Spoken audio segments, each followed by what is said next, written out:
and everyone else who's been very collaborative in participating.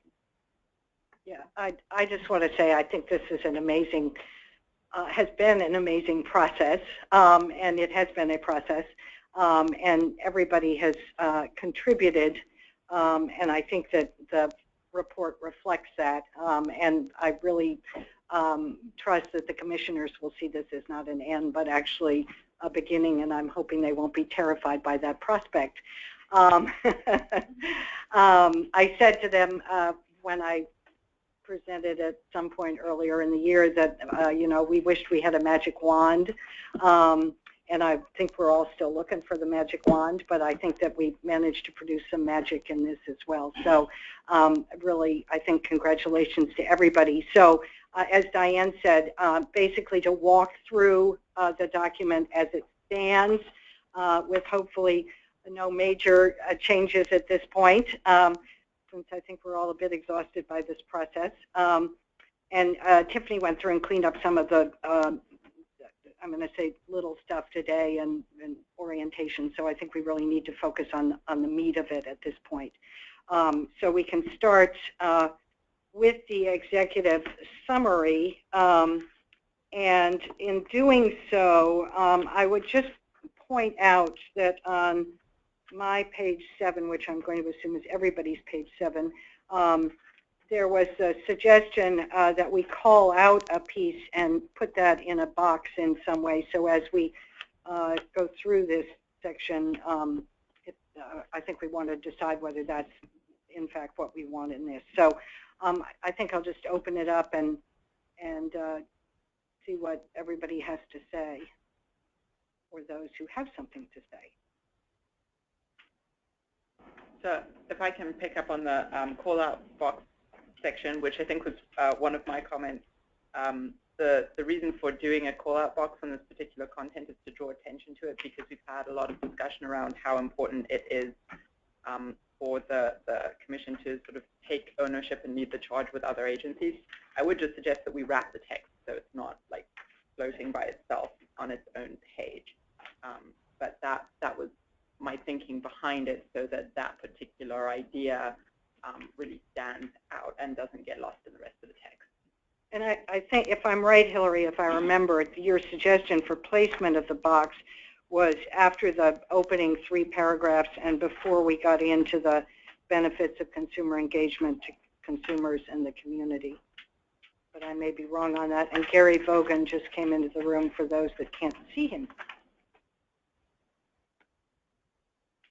To be honest, I don't remember what my original idea was for the placement. Well, that's what was on my document, let's say, when it came into my inbox. So, any novella? First, I want to say the job well done for whoever put all the work into this. Tiffany, Lenny, Hillary, Diane. This looks really good, and it really is a great summation of the work we've been doing all year almost. Just and this may be a stylistic thing for me, perhaps, and so I don't want to do a lot of talking about stylistic stuff. But the call-out box to me just seems a little bit misplaced in terms of the flow of it, and with it, I'm not sure if I see like the value add, particularly with this statement right here. That's not. I mean, I think it's embedded throughout the document about the importance of collaborations with essential partners and engagement, and so it may not be necessary in terms, you know, from my personal opinion. So just, we had some discussion about the call-out box yesterday. So I think that there's a value of using the call-out box. I think it's the content, and the reason that it's at the end of the section is because Lenny wanted to leave it in a box just to remind us that there's a suggestion that we have a call-out box. So, and like Novella said, it's kind of a stylistic thing. I typically don't put a call-out box in executive summary because it's supposed to be succinct. But if we want to put that there, we just need to define. If we're committed to a call-out box, then we just need to figure out what the language is going to be, because this language that's in the box now is different from the language in previous drafts. So I guess guess we need to figure out, do we want a call-out box, and if so, what's going to be in the call-out box? Because what we have now, I think, is a reworking of what Hillary had written, and it was reworked by Lenny, right? Yeah, and I think it stemmed from a conversation.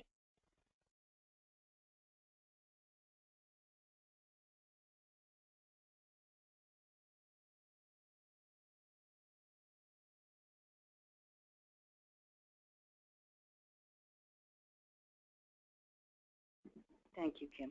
So part of a conversation we had before, for those on the phone that couldn't hear me, that we were asking consumers to take ownership of their own health, and so to make clear that the commission and stakeholders and so forth had themselves to take ownership of the concept of consumer engagement and commit to that as part of the culture.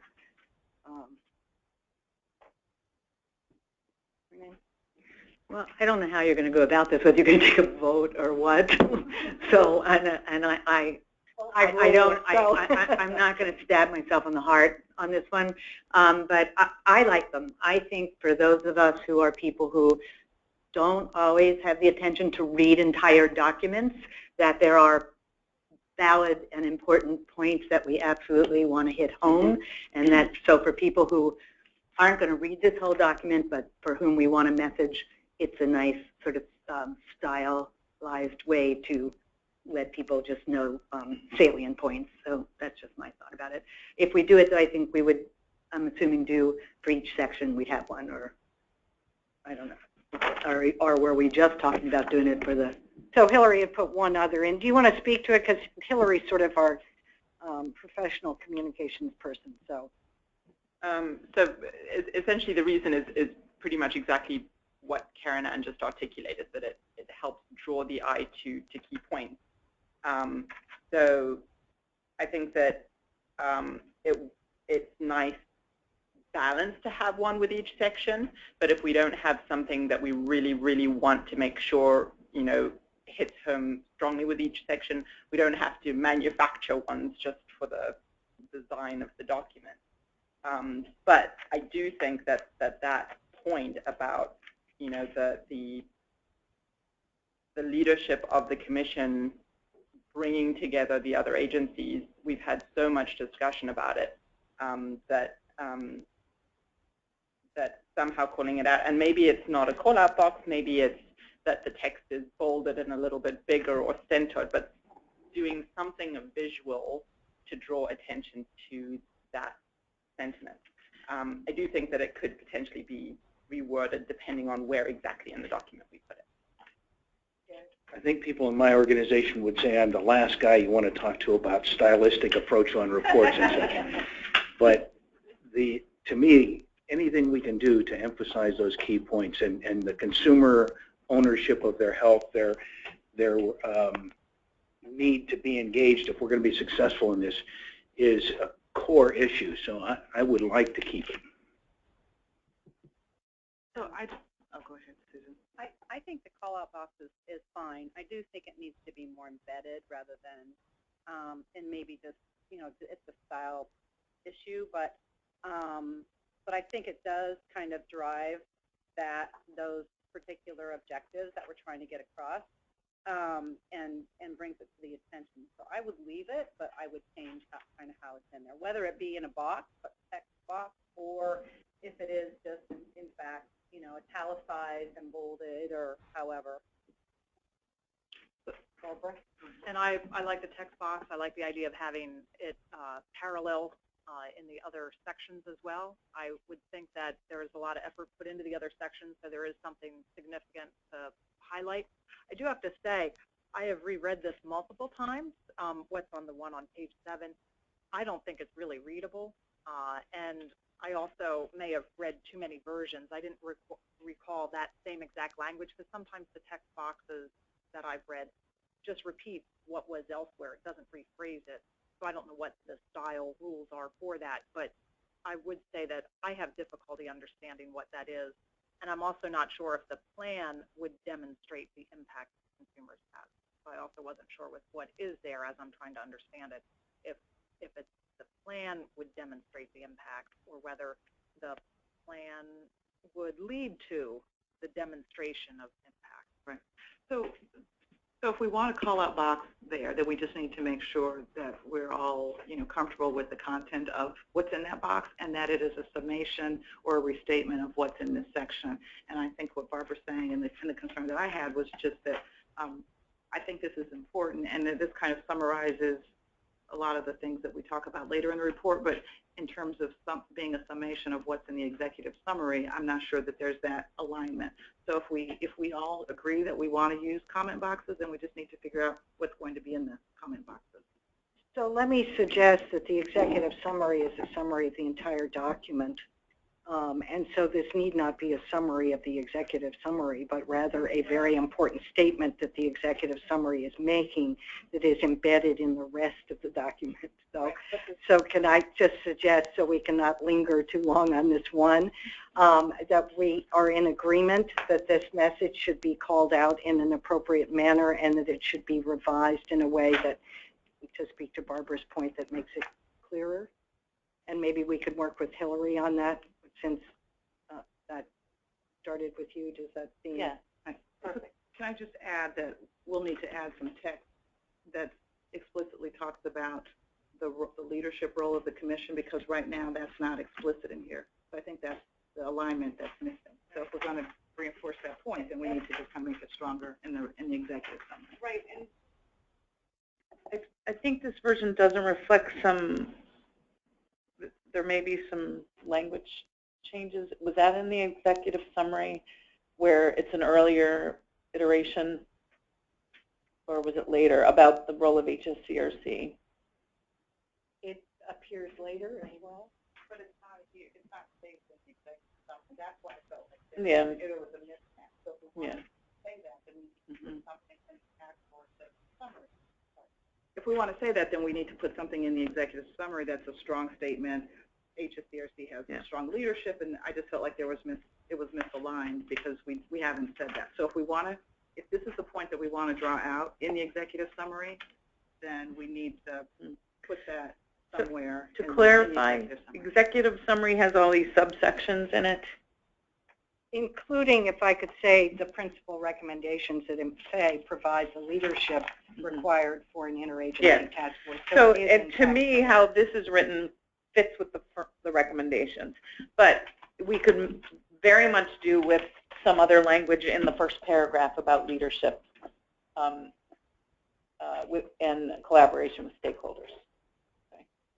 Would it clarify it some if we just took away that this will require, since it's not, unless, again, depending where in the document you put it, if we have, the commission in collaboration with essential partners throughout the state will take ownership or must take ownership or something, it's sort of making a reference to something of this that is outside the box. Yeah. So that might also help. That helps. So anything else in the executive summary? I might say should continue to take steps toward ownership or something like that, but that's all the softening.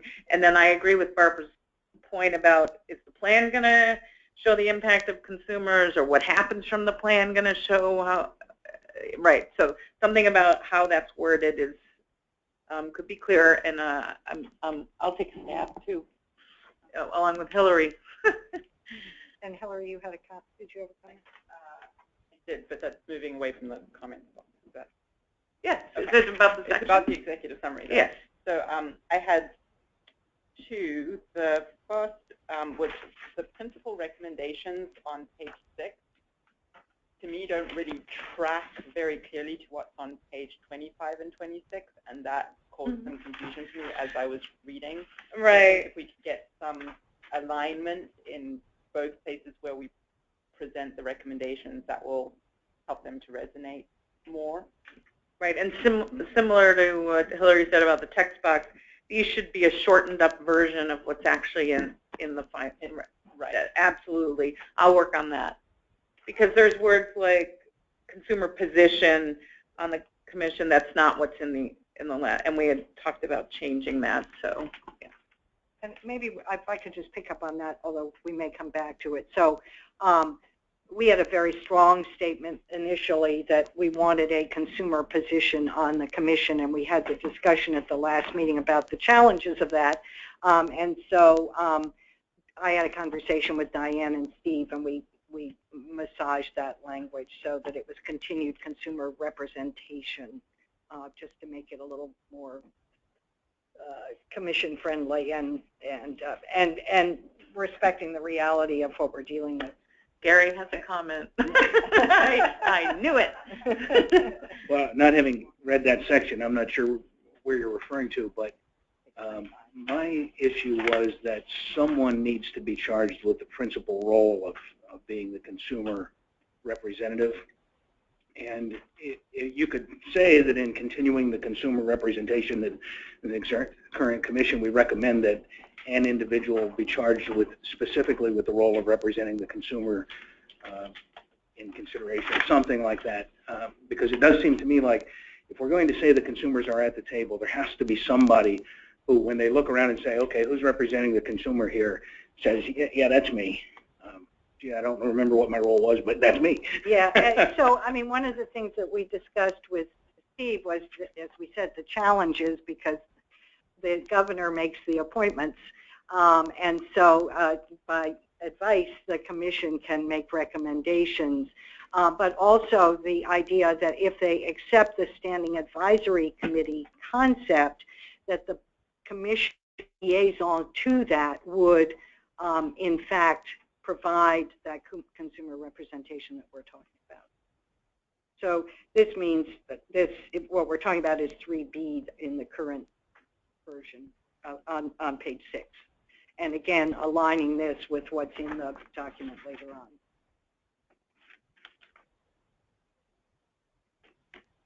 So would that liaison then be a commissioner, or would they just be a person who's in the room advising?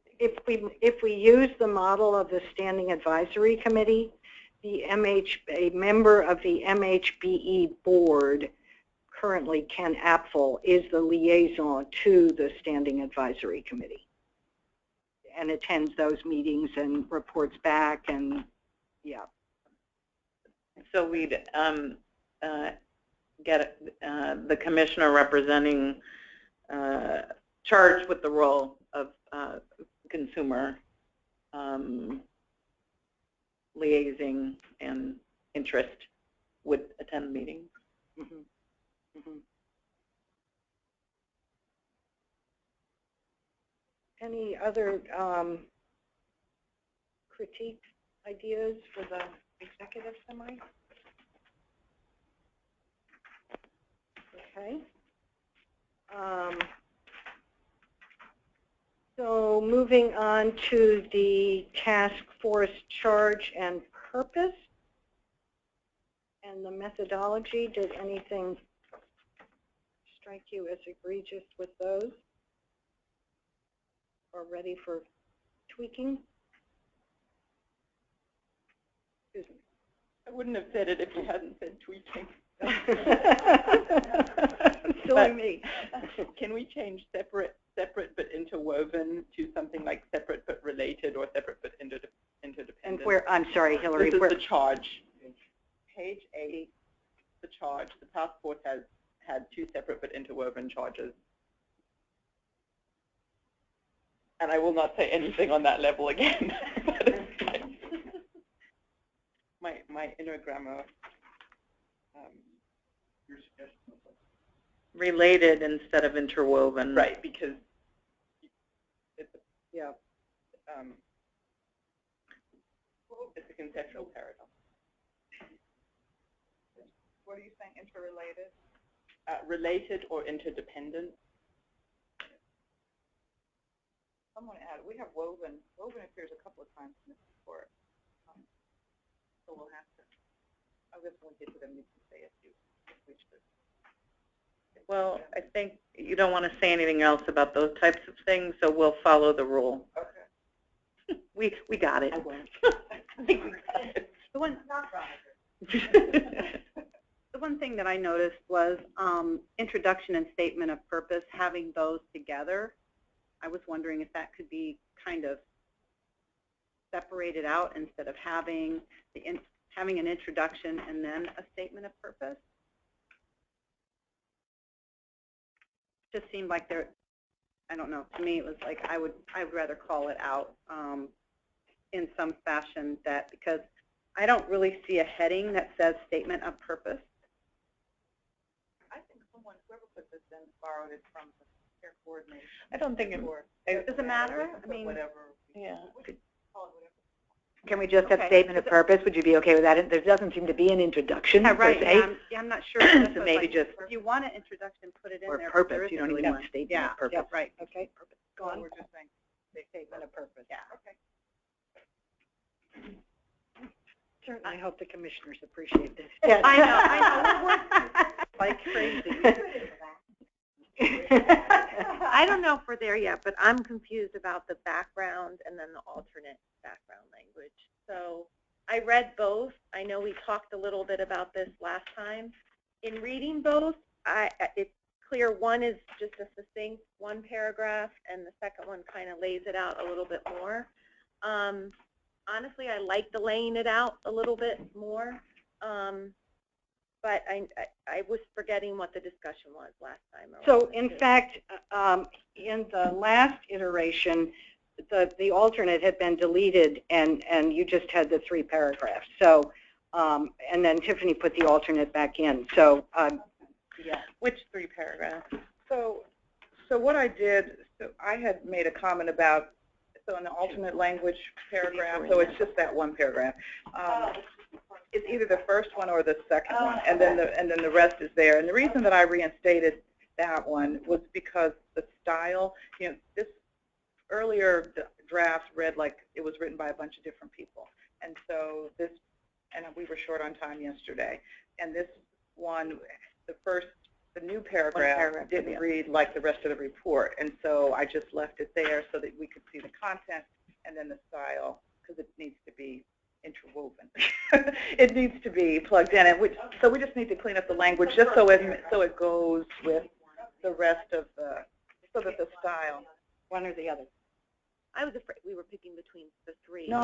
It's just the first one or the second one. And really, we don't have to pick. It was just, I had a plane to catch, and I needed to get this done, and so I just left it in there because I wanted it as a placeholder, because the second one is written in the style that the rest of the report is, and the first one differs a little bit. So if we feel like the content is there, I don't think we have to spend time worrying about that. We'll just make sure that it is reflective of what the group wants and that it fits the style of writing for the rest of the report. Because I think they basically say the same. Yeah. First. Yeah. I was more. No. No. No. Second and third paragraph stay. So we'll fix that. No one has to worry about that. Well, but now that we're paragraphing, I would like, if you could read the 2 and your opinion, give your opinion about it.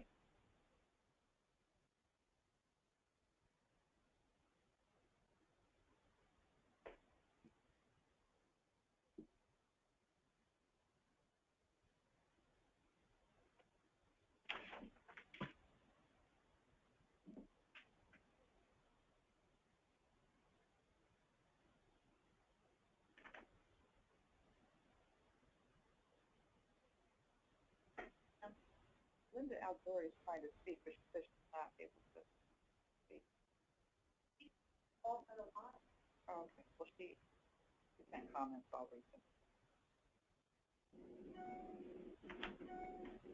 recent. Linda, are you on the phone or are you on voice over IP?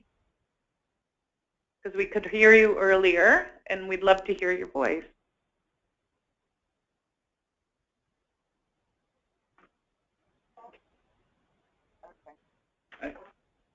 I'll read her comments.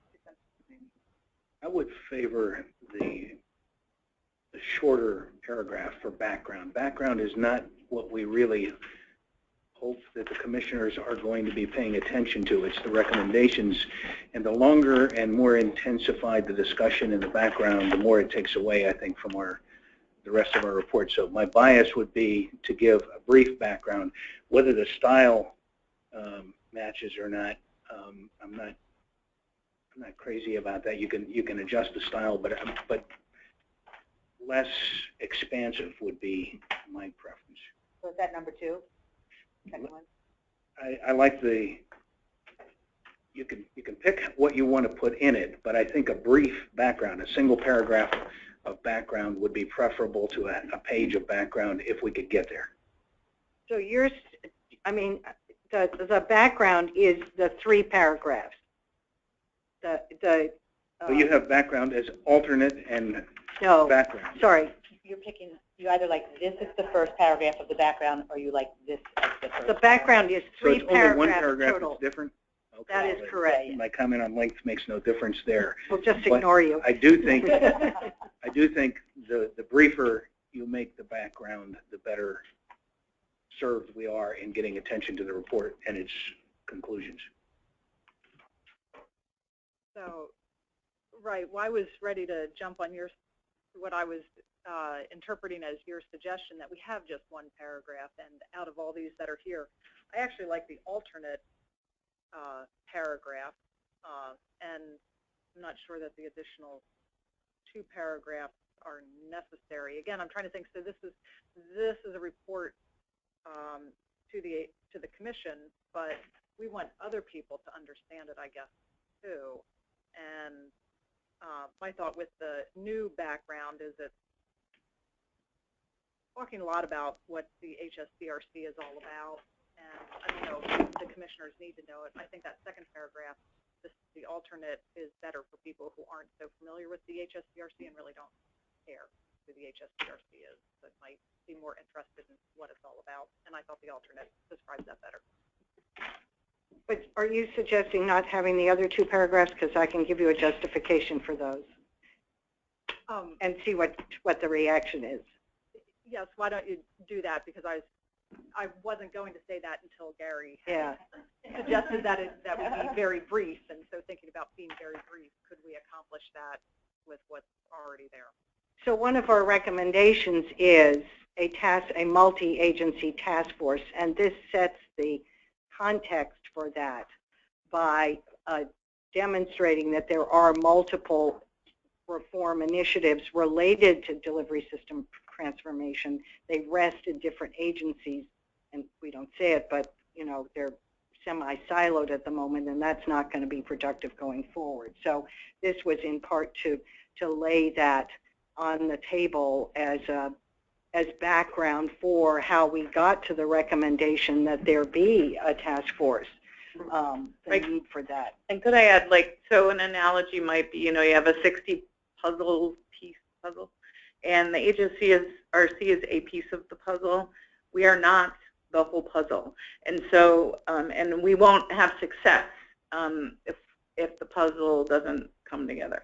In fact, we met with CMMI yesterday, and we started to add in DHMH staff, both from the Office of the Secretary and from Medicaid, in our new all-payer model conversations, because there's the STEM grant going on, all these other activities, and they want to know the whole. They actually want to know the whole picture, and they're asking for like the 2-pager, like how does this hang together? How does it fit together?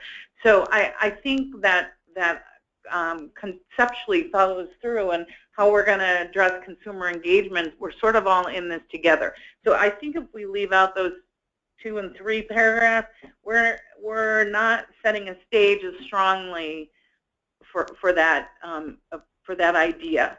Because I'll tell you, if we're the only ones rowing in this boat to get consumer engagement to make that transformation, the boat will sink.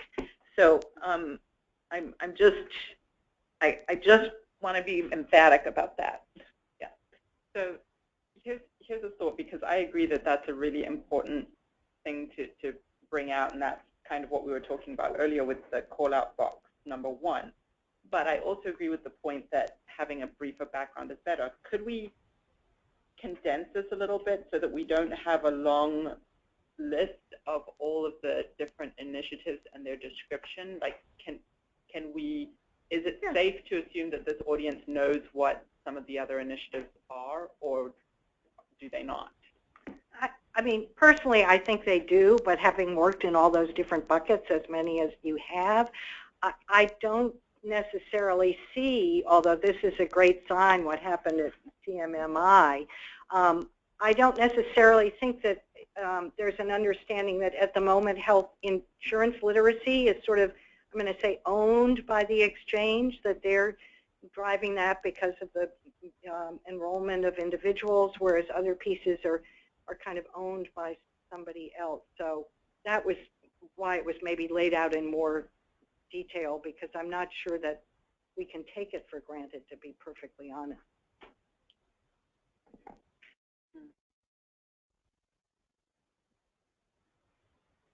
Susan, did you have a comment? No.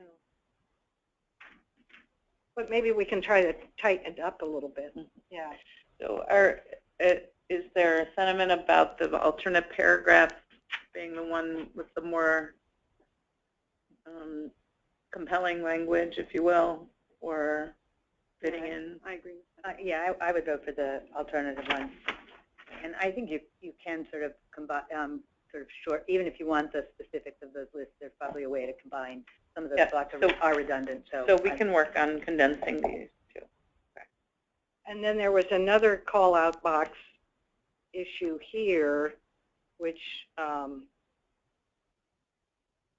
don't know whether we think that's useful, whether we keep only the one sort of call-out above. Well, I think in light of the paragraph around the other organizations that are already engaged, or we're assuming are engaged in consumer engagement, that we want to maybe make that call out box with that relative, not listing them, but like with the idea that as opposed to the need to forge them, that are in the process of or are forging or some, I don't know, something that gets at the CMMI stuff from yesterday. That The puzzle piece. Yeah. I would just agree. I mean, we decided, I think, that call-out boxes were okay, and I think this one captures that sentiment we just talked about. And the forging partnership was the strongest language in that call-out box. So we're trying to be more succinct. We're smiling because we forged the forge yesterday. we had the ironwork and equipment going. She's the solderer. My comment here about the call-out box is that this is a really short section. Like we're saying that we want to keep it short, and so we'll be calling out something from a section that now just has maybe 2 paragraphs in it. Do we need a call-out box in a 2-paragraph section?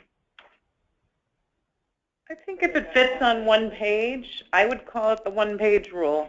If it fits on one page and you want to grab somebody with a comment, I like this one. I like the statement. I'm just wondering if we need a call-out box to do it, because typically you call out something because you have a lot of text and you're saying read this, but this is 2 paragraphs. So yeah, but the point that you're making here is that, you know, back to what Lenny said, is that there's so many different things going on that it's important that the HSCRC understand their role in shepherding the relationship, if you will, and that's the point. We put our toes in the water. Now you're saying put your ankles in, put your knees in. Because you guys are doing the best job. We want to, you know, we want to support your work, right? Right. So if we're going to use a call-out box on the first one and we go with the one-page rule, then we're going to massage that statement and keep it called out. Okay. Consumer engagement defined is the next section.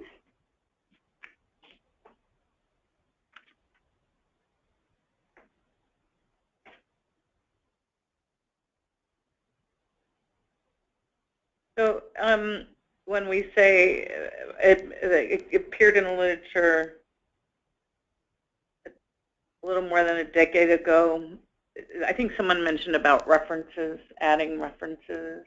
There is one down here. Is that what we mean by that? the Queensland piece. No, that's from 2012. So if we're making a statement about what's in the literature a decade ago, we got to put some couple of references in there about what was in the literature a decade ago. Yeah, I agree. The reference has to be identified. So we need to cite Something the first article that well, it says it began article. to appear in the literature a decade ago. Right, so I'm just clarifying that we want to cite the first article that mentioned consumer engagement. I think a citation would make this stronger. I think that that's from an adaptation of what was in your initial draft, so perhaps you have that citation. Yeah, I'm just saying that Yeah. so when we're citing I'm something, typically you're citing it because you're referencing the content of it, and so I'm just saying that we want to cite that this was the first article that we can find from the Yeah, I think that's what the sentence says.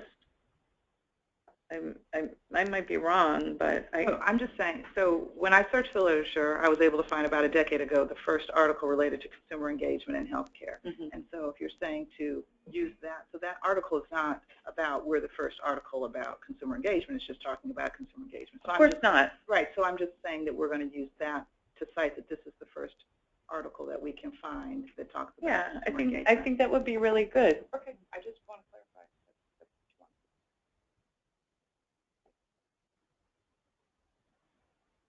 Any other thoughts? Okay. The benefits.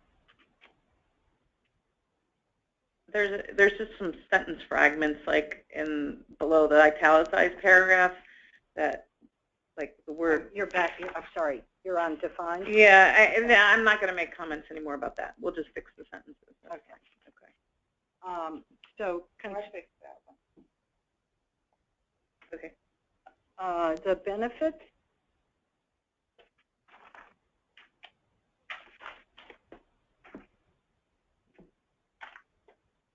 I don't know if this is not the level of editing that we want to talk about, but it occurred to me as I was reading through it that we never really talk about enhanced consumer satisfaction with their care, and that seems like as I'm more engaged, I'm more likely to be happy because I'm making these decisions with my family, and it might be nice to have that as an explicit bullet in that list of benefits to consumers in the community. Yeah, I think that's a really good point because and it's improved patient experience is deeper than an enhanced satisfaction. And in fact, those are the only metrics we can kind of grab onto that are in play right now. So I think it's an important point.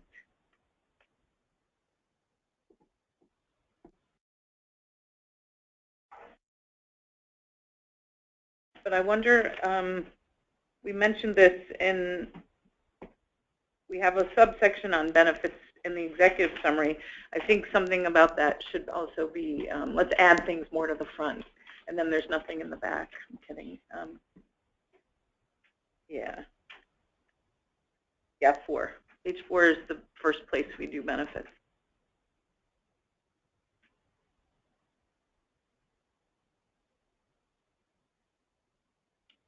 Other thoughts?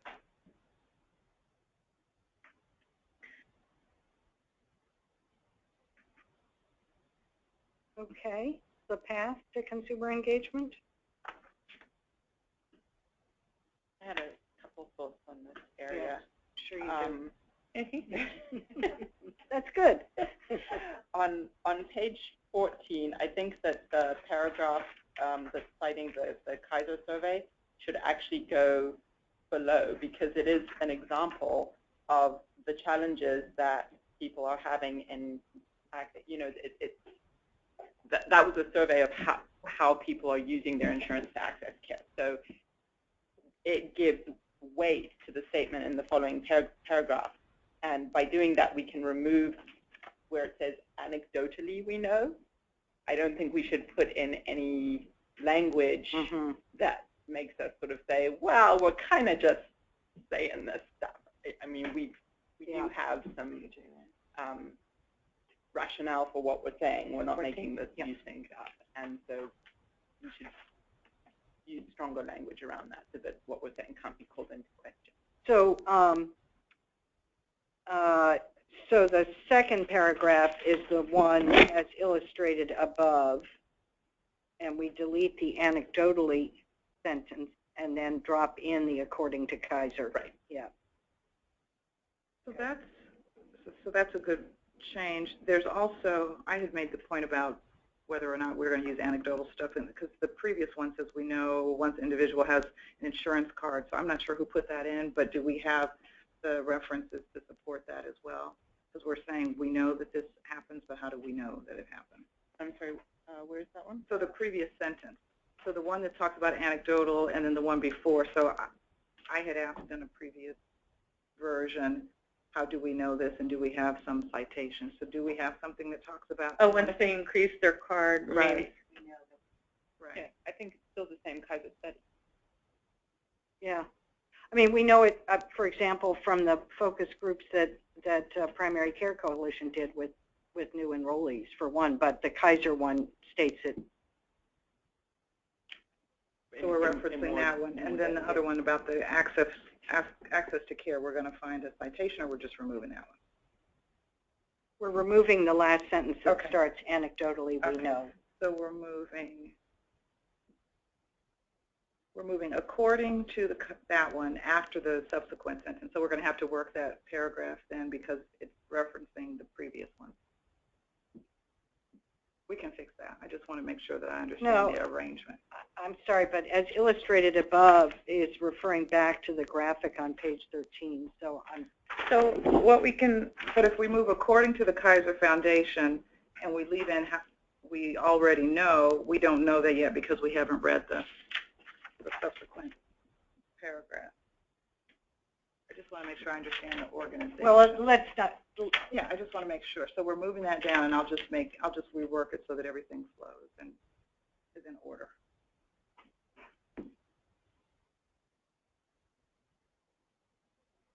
I have another one on this section, which is more about substance. In the final sentence of examples might include individuals organizing to bring farmers markets or exercise classes to their communities. I see the value in that, but there's sort of an assumption about the resources and available time of individuals to do those kinds of activities, and I don't know if that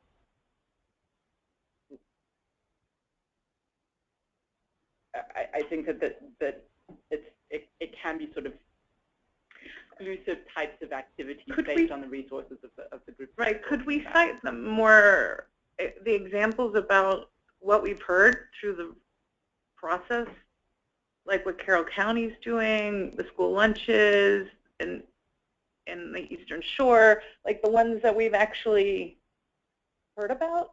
Yeah, I don't know where this was. Could we do that? What do you think? Yeah, no, I think it's good. I mean, I think in one version I said, or maybe it was at another point, but anyway, was give us some hard examples. So yeah. Right. Okay.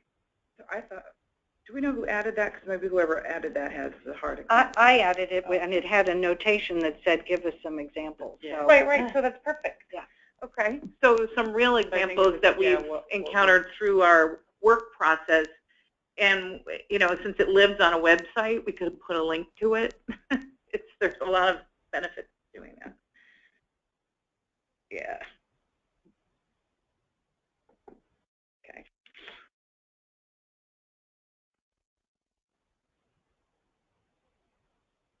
So consumer engagement infrastructure?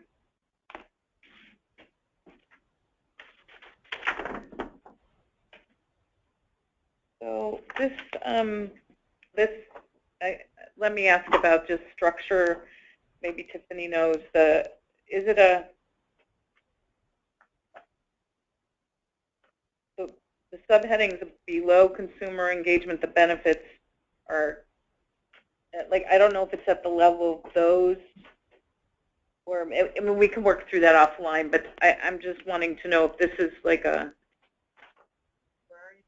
if you look on the pages before, 12 and page 12, the subheadings are italicized and bolded. Right. So I went through it clean. Right, and so this one is not. Well, it's not, because the version that I sent you this morning has it cleaned up. And when you say cleaned up, then what does this one look like? I think that's Diane's question. Okay, so there's a subsequent version than this one after the last time you cleaned it. Okay. Like we talked about yesterday, I wanted there to be consistency. I gotcha. Okay. So you'll be glad to know I wasn't reading it in the car. No, and why I'm asking is I'm trying to understand the structure and order of what belongs to what concept. And this one was a little rogue for me since it's right. Okay. Right. Perfect. Okay. The only other thing in terms of structure, and maybe I'm missing, is that it looks like we have A and B sort of, and maybe that's what you're referencing right now. Well, there's A's and B's there haven't been. Sometimes, and sometimes there aren't. And I don't know if this A belongs to this consumer engagement one or if it's a separate. Is it something underneath there? Right. Well, it belongs to the infrastructure because it's 2 examples. Okay. So a lot of times, if you probably did indenting, then if you cleaned it up. It's just formatting-wise, I think. Yeah, I think we'll just maybe just make a decision how. We have an editor. We'll do it. Okay. Yeah. Actually, Hilltop is a contractor with us, and I just need to tell them what belongs to what, and they will even insert our table of contents, which was my thing. Right. It'll be clear from the version that I sent because all the different editors on this, people move stuff around and stuff, so I just was trying to make consistency. So I made a convention for headings and subheadings and all that stuff, and you had said that we could use somebody else to do the table of contents, so that's what we'll do. So we'll let them do it. If I can suggest, if there are major suggestions on formatting, great, but otherwise let's leave that and just worry about the content. I don't want to, sorry, I do. No, it's okay. So the consumer engagement infrastructure, the hospital consumer engagement tools, and the other example we used was the TPR environment. And I thought here was another place, the notation didn't get in, but that we needed some examples, and somebody, and now I can't remember who, maybe you, Susan, suggested Anne Arundel as an example, but they're not a TPR hospital, so. No, but they were using something that, can't remember exactly what the tool ARC is. toolkit. ARC, yeah, but that's not referenced in here, I don't think, is it? We have the ARC toolkit. Okay, it's under A. Yep. But we don't reference the example of Anne Arundel actually using it. Do we want to do that since we're trying to?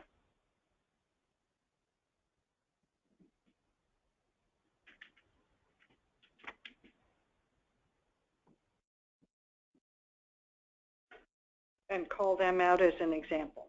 Yeah.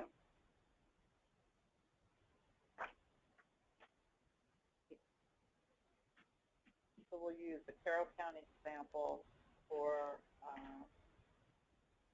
the staff consumer engagement section, and we'll use Anne Arundel County as an example in the CPR environment. No, Anne Arundel goes under the A, the PFAC, so we're still without an example for the TPR. So maybe we could just use Carroll County and the TPR and not stick anything in that.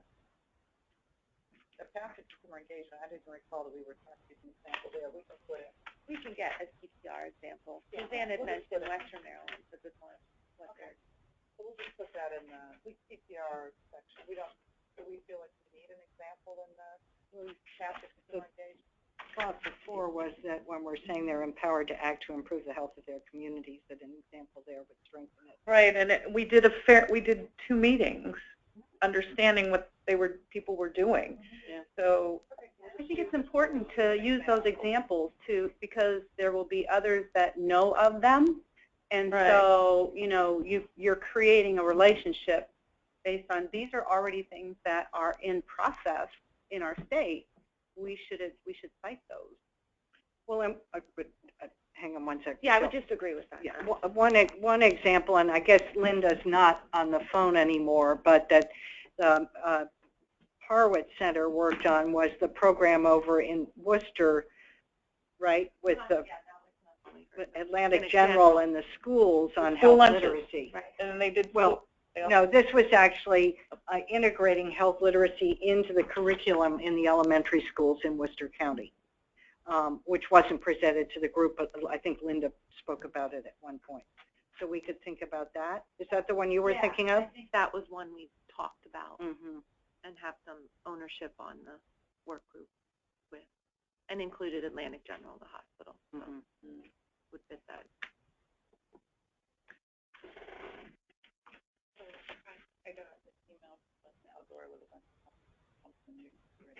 I guess it depends on the comments. You want to go ahead? Are they specific to the sections, or are they general to the document?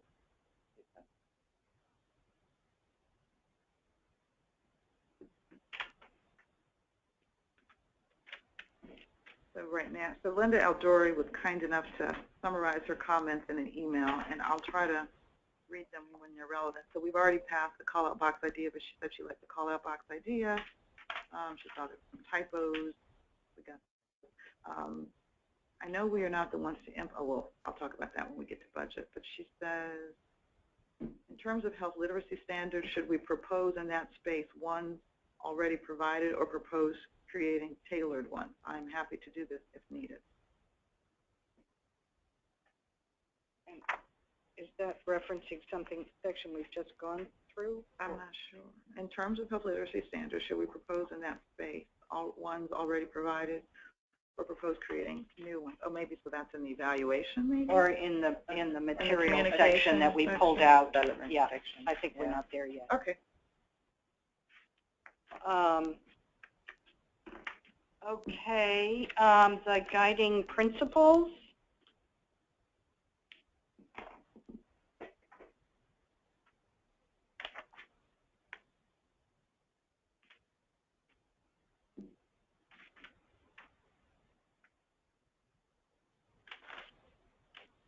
Are we good with those? Okay, Suzanne just did a thumbs up. I like that. Keep my eye on her. Consumer engagement, emerging themes. I have one small one. The second bullet, instead of emotion motivates consumers to become engaged, maybe change it a little bit. Individual motives are different to the system's motives for engagement in their care, because sometimes it is emotion, but it's not always emotion, and you don't want to say, well, people are just making emotional decisions, because that is not a great message. So say again what you said. Individual motives. Individuals' motives for becoming engaged in their health care are different to the system's motives for engaging individuals in there. What page is that? Page 16. Thank you. Consumer engagement, emerging themes, second bullet.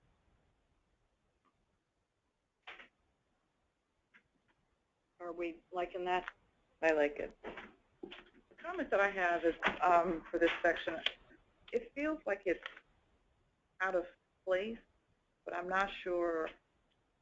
I fiddled around with it last night and this morning trying to figure out where it goes, but because these themes kind of informed our work, and I just didn't know where to. Do you think the word emerging might it makes them seem more future rather than already existing? Is that the issue? Well, it's not. That's not necessarily the issue. Although I take that point and I could see changing that. I get calling the themes, but I just don't know if that's the right place for it. And when you read it, it just kind of shows up, and I think it needs to be in there. Well, but I don't know where to put it. I wonder if that. I moved it in the cleaner version to right before the recommendation. But well, the other place is that it fits with the vision and mission. So an earlier statement up front. So that would move it to page 9. Because initially I had it in the methodology section, but then we reduced we synthesized them. We reduced the methodology section and then moved the full section that I'd written to the appendices. So it's part of the methodology because we say this is what we did and this is some of the stuff that emerged from our exploration, and then it informed some of our other work. So you're suggesting that we move it to page 9? Well, but then, then we get to thinking about Gary's point that you've got to, the problem is you can slog through a heck of a lot of paper before you ever get to what you're actually looking for.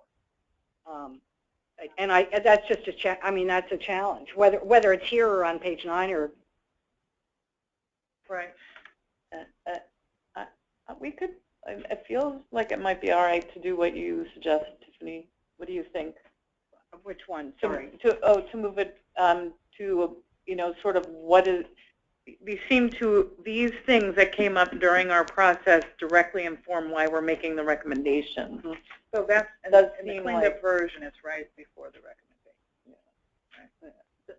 So I in sort of following in Hillary's thoughts, not so much where we put it, but I'm having a little trouble with sensitivity and empathy to diversity. I'm not sure we're going to empathize with diversity. I'm not sure I understand what we're going to be doing. Sorry, be specific on where you're I'm going. sorry, page 16, fourth fourth bullet. Thank you. And then the, wait, I can't count, 4, 5, 6 bullets. Consumers should be engaged sounds a bit paternalistic to me, like we're telling people what they should. And so the word should is problematic for me also, and I would suggest we say, Ideally would be. yeah, consumers ideally. That would work. Thank you. Should is a hard one because I think it makes it us telling So them. that's the 6th bullet. Right. And Back then to the fourth bullet, sensitivity and empathy to diversity. I mean, So I think, didn't you change that language at one point, Tiffany, about Hillary. Hillary? I'm looking at you. I know. I'm watching you look at her and go. Looking at you. May have. I don't remember. Because you said it's multicultural sensitivity is what you said what the right word was. So that was to move away from cultural competency because you can't be competent in another. Does this get, if we just take out and empathy, does it get to what the right concept I think so. is? Sensitivity to diversity. And the multitude of cultural differences, because that gets at multicultural sensitivity. I think you mentioned earlier, Diane, the possibility that emerging doesn't fit in that title. I think you're right with that. I think it's just consumer engagement themes. And one theme that isn't here that I think we have talked about is the ongoing consumer engagement depends upon consumers being able to see their impact. If they think they can impact the system, if they can connect with it, makes a difference if I do this, then it's going to have some life as opposed to our pushing on a rope all the time. So ongoing consumer engagement, what was the rest of that? Depends upon consumers' ability to see their impact. So I think it's here. It's in the first bullet. The bracket, but should it just become a bullet of its own? So instead of behind the bracket, consumers' continued engagement is dependent on their input and actions having an impact. I think that should be a standalone bullet. Okay. Does that work for you, Gary? It would, yeah. Yep. And I think it's one of the key takeaways that we have in terms of themes. Okay. Do you want to put it in a call-out box? There you have it. I agree with Gary. Well, okay. Consumers' continued engagement is dependent upon their input and action. It is dependent on their income. It is. Consumers' continued engagement is dependent upon their input and actions having an impact. Having a demonstrable impact? Yeah, we're getting fancy. Okay. Recognizable impact. One more word. I'm hoping it's not just wordsmithing, but has some meaning, and that's the last bullet there where it says end-of-life planning and life-sustaining treatments are necessary. Makes it read to me that life-sustaining treatments are necessary. And so I'm thinking end-of-life planning and life healthcare choices are necessary, or something that or discussion about life-sustaining. I added discussions in everywhere. Discussions about this. Well, I don't know, but I just think life-sustaining treatments are necessary. Doesn't just grammatically. You could say instruction concerning life-sustaining treatments, because what we're getting at there is the power of attorney and the advanced planning and MOLST and those kind of things. So say it again. Say it again. What I would say is end-of-life planning and instruction about life-sustaining treatments are necessary elements of consumer engagement. Actually, if we did advanced directive, that would be more inclusive, because that could be end-of-life planning, but that could also be psychiatric advanced directive, any kind of statement of preference. Yeah. So advanced directive. Advanced directives. Advanced directives. Plural. Yeah. So what's the sense? And discussion about. Well, the second part might be duplicative then. Yeah. Just advanced directives are necessary. Discussions about advanced directives are necessary elements. I wouldn't even Well, say I think discussion. discussion is Advanced directive planning yeah, is that a says it. necessary element of consumer engagement. Advanced directive planning. Or advanced directive execution. I don't even think you need to reference that they're a necessary element. It's implied because it's a theme. Just are necessary. Yeah. Advanced. So what does it read now? Advanced directive planning is necessary. Actually, I think one of the problems is people plan it, but they don't execute them. Well, So, I mean, somehow we want to say doing an advanced directive. you could say that advanced directives are So indicative of consumer engagement. Because you're really, under this category of consumer engagement, you're talking about what do you think is important. And so there's wording in the final recommendations around this issue too that this needs to carry through. So go ahead. I'm just thinking if this is a consumer engagement theme, then is there some way to be more general than are necessary that suggests that advanced directives they're an emerging theme, so implementation of advanced directives or discussion around advanced directives, there are an emerging theme, right? It's the theme that they're a necessary element of a consumer engagement. That's exactly what's being discussed right now, I think. Are we saying as a theme, because on the other ones, I don't think it just seems like a different kind of point that we're making in this group of themes when we're saying one thing is necessary. Lots of things are. But if we go to Gary's advanced directives are indicative of consumer engagement, does that get at it? I'll probably come back later and say I don't like it. Probably. I'm waiting for it.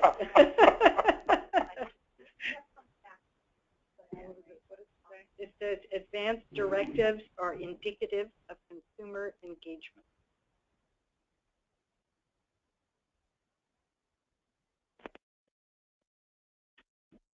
I'm sorry, but did we make a decision? We made a decision that this should be moved, and are we going to leave that to the powers that be? Okay. So the next section is consumer engagement, a communication strategy. At last, they say, page 16. Okay. Slide.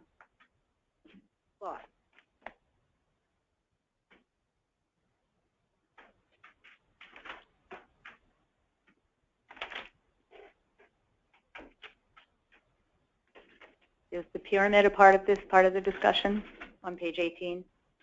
Yes, because that's all in this section, and I bet you So I love the issue. I'm going to. Sorry. Go ahead. No, go ahead.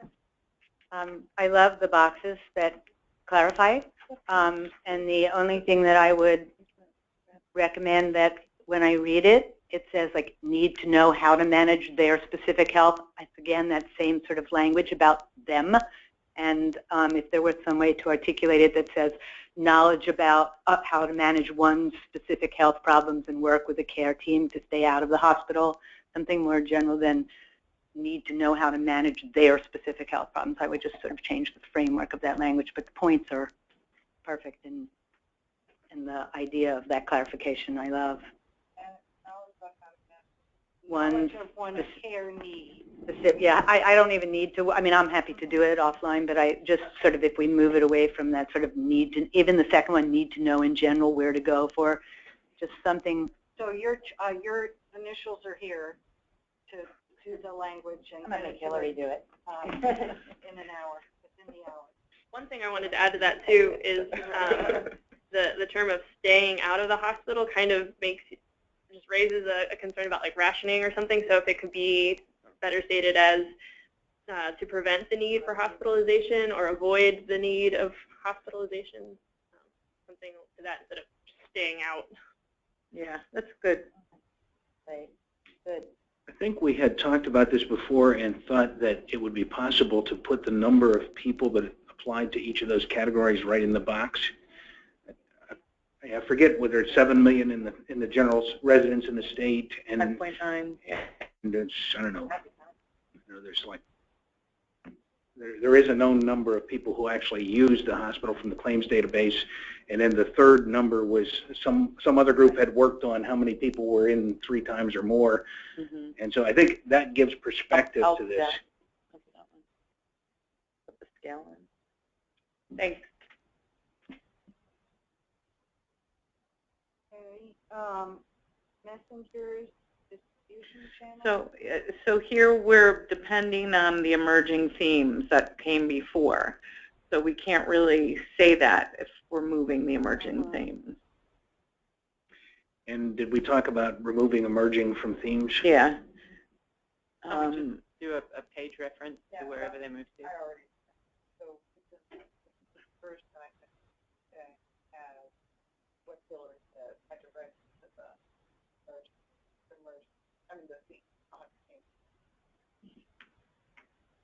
It's based on the themes. I didn't discuss page, whatever. It's just awkward to refer to a page in the future in the text, in my view. I could be wrong. I'll argue with me. I thought you guys were moving it further forward. They're moving it back Toward the end. Okay. As a matter of just, most, I don't know. Can we try it out and then? Sure. I know it's not a falling on my sword issue.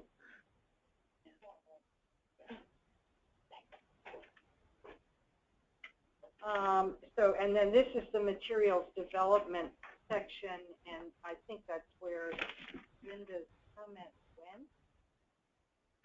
Started with me? Yeah, she talked about the standard.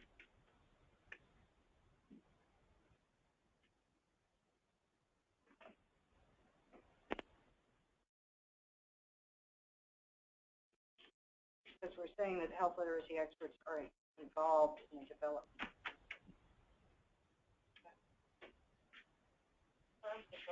Standards to be proposed at phase 1 already provided or proposed creating phase.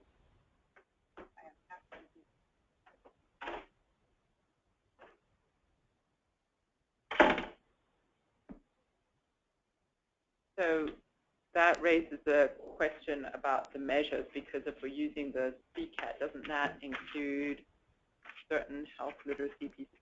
Diane's just left, so maybe we should wait until she comes back to that question. Well, and Diane had Linda looking at the CCAT, and I'm not sure what the outcome of the conversation was, so maybe we could return to that when she.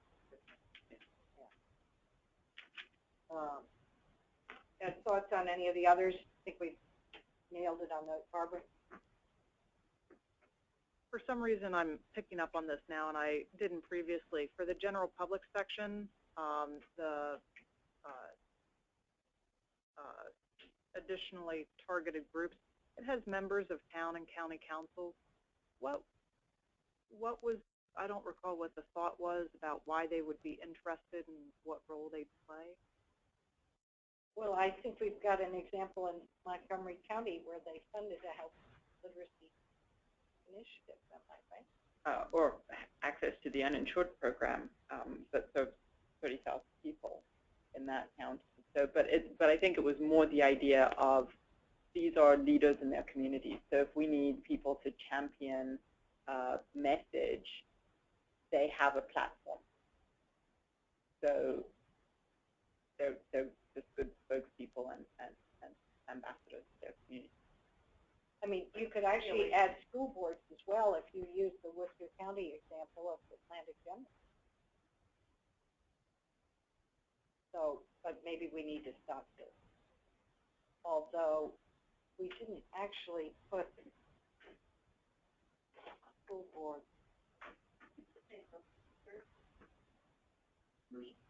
Local community group. Yeah. Underneath town.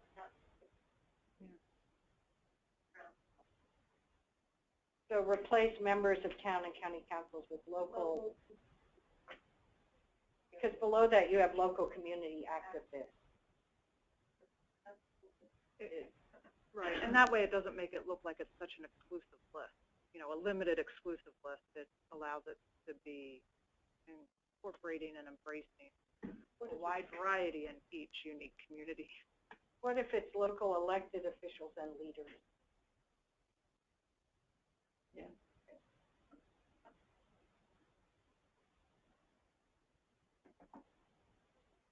So now it's saying local elected officials and leaders as opposed to members of town and county council.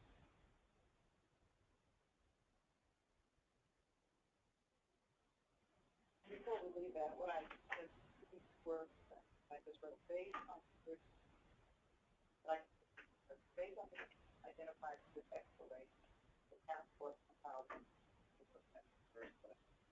so we don't have to just based on our exploration.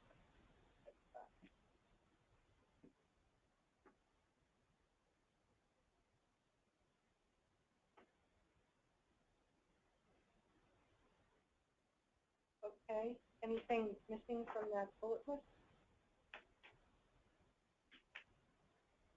Okay, so now to the goals and objectives, which I think we've massaged multiple times, but any last concerns, or I hate to mention the word tweaking in Hillary's presence, but that'll be great. If we could take ownership at the very bottom of page 20 out of quotation marks, since it's used throughout the rest of the document without the quotation marks, and I kind of prefer it that way. Yeah, it's in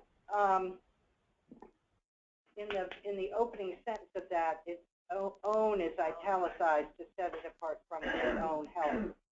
I don't think it needs to be set apart. Yeah, yeah. Just reference it. Yep.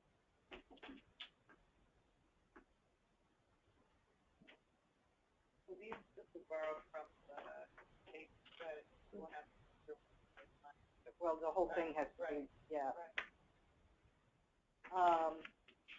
Is this repeated, or is it only in the executive summary that the goals and objectives are seen again? It's the first place they appear after the executive summary. All right. Yeah. I'm just getting deja vu. Yeah. So maybe we should wait on the measures until we get our Ms. Measure Lady back.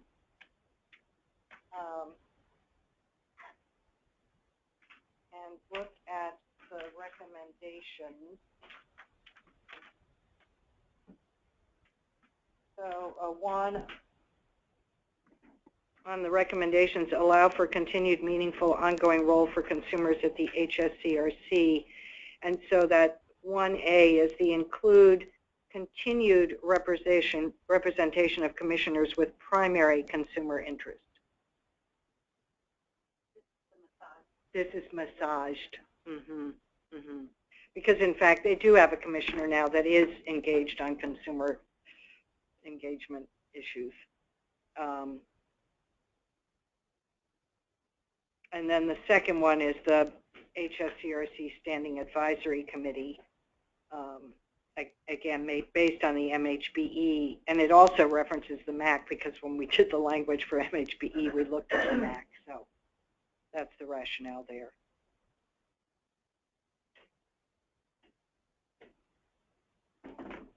Does that capture everything? So 2, create the interagency task force that includes consumer representatives convened by HSCRC to participate in the design and implementation of a statewide public education campaign.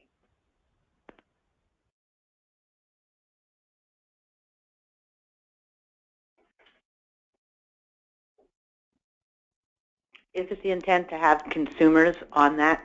Well, it's the task force that includes consumer representation. We added that, and then had the charges and activities coordinated with the Standing Advisory Committee. Is that? I'm sorry, say that again. I misunderstood. So the interagency task force that includes consumer representatives on the task force. Okay. And then we're saying midpoint that its charge and activities should be coordinated with the proposed Standing Advisory Committee. So it does not have a consumer on it. It just has consumer. No, it has that. The language is in the measure, but it's got it's beefy as to who should be on it. It's taken from the language from the MHBE statute.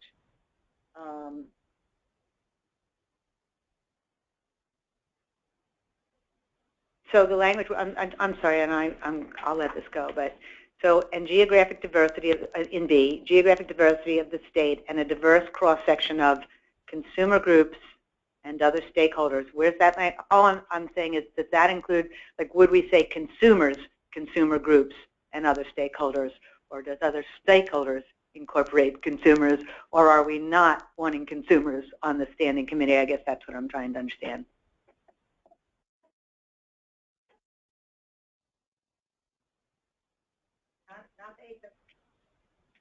I think it's probably a good point to add consumers and consumer groups because there can be there's a difference. So I'm sorry. And well, I'm just trying to understand, are consumer groups of consumers or like the advocates for consumers? And so that was the distinction I was trying to sort of. And I mean, that's an important distinction because often the consumers are representing a particular disease, or right, as opposed to the, yeah. So I'm sorry, but where are we putting this in? Okay. Yeah, I'm just suggesting that we just add the word consumers, comma, consumer groups and other stakeholders. That's all. But am I the only one? I mean, I can let it go. Yeah, maybe change it from consumer groups there to consumer advocates to make that distinction clear. Yeah. So just change groups to advocates. Okay, great. I have to leave, but I just have one comment to make. And I hate to go back to the call-out box, but I think that after the executive summary, I think that's why I was feeling like misplaced. I feel like it belongs like after the recommendations. That's just kind of my thought about that. It feels like it just flows better, it's more embedded, and it's more germane to the recommendation section. Call-out box? Yeah. Okay. Thank you. Yeah. So the cross-section of consumer advocates. Mm-hmm. Cross-section of consumers, comma, consumer advocates, and other stakeholders. Okay. I think that's what.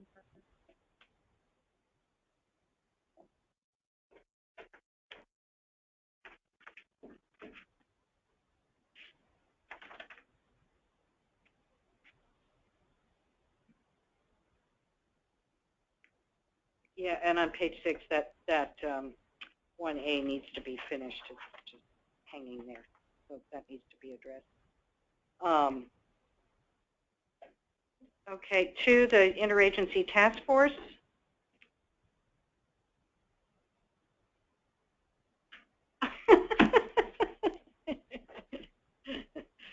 I could say something about that, but I won't. Any additional thoughts on that one? So 3, consider options and emerging opportunities for supporting regular, longitudinal, and effective consumer engagement in the development of policies, procedures, and programs by hospitals, healthcare providers, healthcare payers, and government.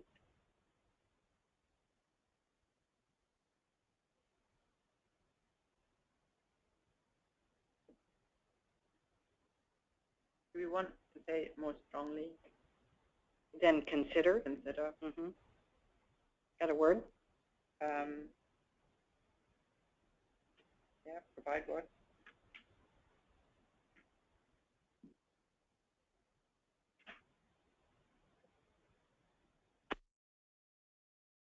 Well, then.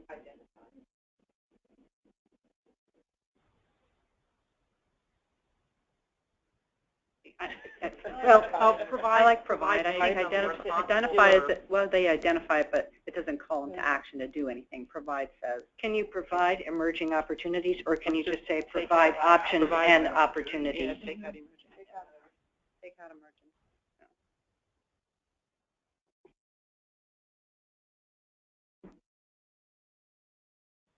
And then shouldn't it say options and opportunities to support regular longitudinal?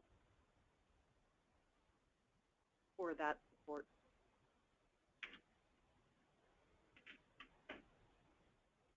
Okay.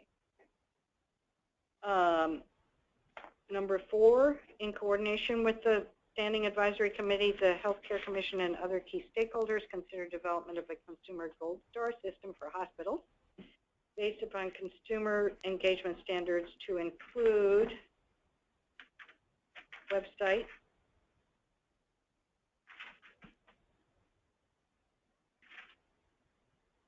patients' understanding of their rights, effective and meaningful consumer feedback process, and multiple opportunities for no parking lot conversations.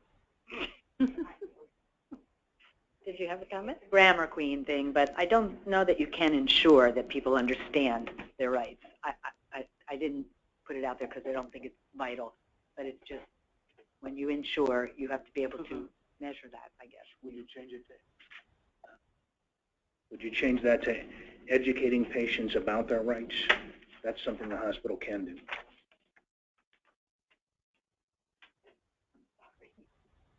No, don't apologize. No, educate, that's great. Perfect. You can measure that. You can.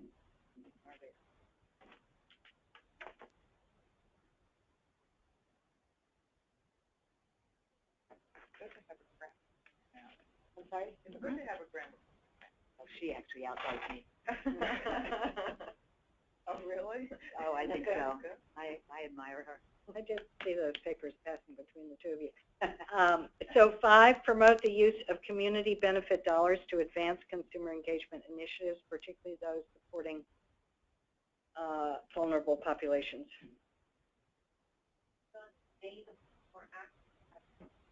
I would say take out promote And just use. of community. Yep. No? You were going the other vein? No, sure. I'm just the potential for what could be labeled as consumer engagement initiatives is a little concerning, but I don't know. Where are we? I don't know if we How should about add to the word advance meaningful? Advance meaningful consumer engagement. I'm all right with that. Okay. That's nice. We skipped a bunch of stuff. So when we, for number 5, these are recommendations. So should the commission using community benefit dollars? I have a question. Who defines community benefit dollars? There is an actual definition of what can be counted on the annual reports for community benefit dollars. And so I was thinking about define community benefit dollars to include consumer engagement initiatives if it doesn't currently, but I'm not certain it doesn't currently. Because that's an action that you can track. We can recommend that the commission do this because we're in charge of community benefits reporting. That's what I thought. Now, are consumer engagement initiatives currently allowed as community? I don't know. We would have to research that. But if we're saying that we want more attention to it in the community benefits program, which HSCRC runs, that seems like it's in the realm of what we could do. We can reword it, but it is definitely within the... So here's how it got reworded in your absence. Okay, good. Use community benefit dollars to advance meaningful consumer engagement. I don't think we even need initiatives. Meaningful consumer engagement, particularly for those supporting vulnerable populations. Okay. And it's the use then. That Yeah, no, we have to promote the use or define and promote. Permit and promote. That's pretty broad. I think that would work whether it's currently included or not. You could say define and promote, and it would be okay. Because in fact, we do want them to. We may want them, they may have something in there about consumer engagement now, but we actually want to make sure it's defined in a way that we've all been discussing. Yeah. Does that work for you? Yeah, that's fine. That works. Define and promote? Yeah. Okay. Steve's actually in charge of the community benefits program with Amanda. Yeah. On. So, and he read these recommendations, so I'm thinking he didn't have any. Yeah, the HSCRC defines The define. I know, I understand, but it's just, I just need language. Yeah, I'm trying to find something too, and maybe if I guess we need to clarify whether or not it's already explicitly there and people understand it, and then I think it's more that we need to draw attention to it and promoting it. Do we need to say define if it's already defined? Well, no, how it's used. We want to define how it's used for consumer engagement specifically. So define and promote how community benefit dollars may be used to advance And be specifically targeted to. Yeah. Well, there's a lot of things they got to target. Yeah, right. Define and promote the use of community benefit dollars to advance meaningful consumer engagement. Define the use. Okay, so if we take out promote, which I'm not suggesting that we do, but define the use. I said define and promote the use. I'm just trying to read the sentence as define, just so I can.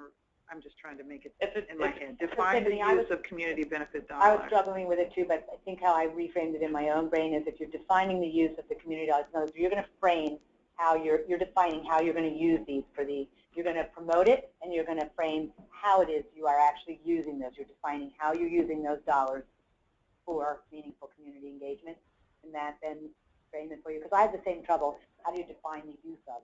But I can get there. Right. If we're having trouble, other folks might have trouble with it too. I was just thinking of another way we could reword it. But if we don't, in the absence of that, we'll just go with define and promote. Community benefit dollars is a defined term. It's like a legal term. So if you said define community benefit dollars to include consumer engagement initiatives and promote their use or something like that, separate the define and promote, right. Will that get you over the hump? That would, yeah, thank you. Because the compound sentence would. Yeah. Right. But if we that's more precise language. Right. Okay. And just be sure that the word meaningful is in there. You're now part of the grammar club. Oh, my English teacher would love to hear that. So, Gary, can you say again? Define Probably not. Community benefit dollars. Define community benefit dollars to include consumer engagement initiatives. Meaningful consumer engagement initiatives. I guess. We could throw meaningful in front of anything. And promote their use.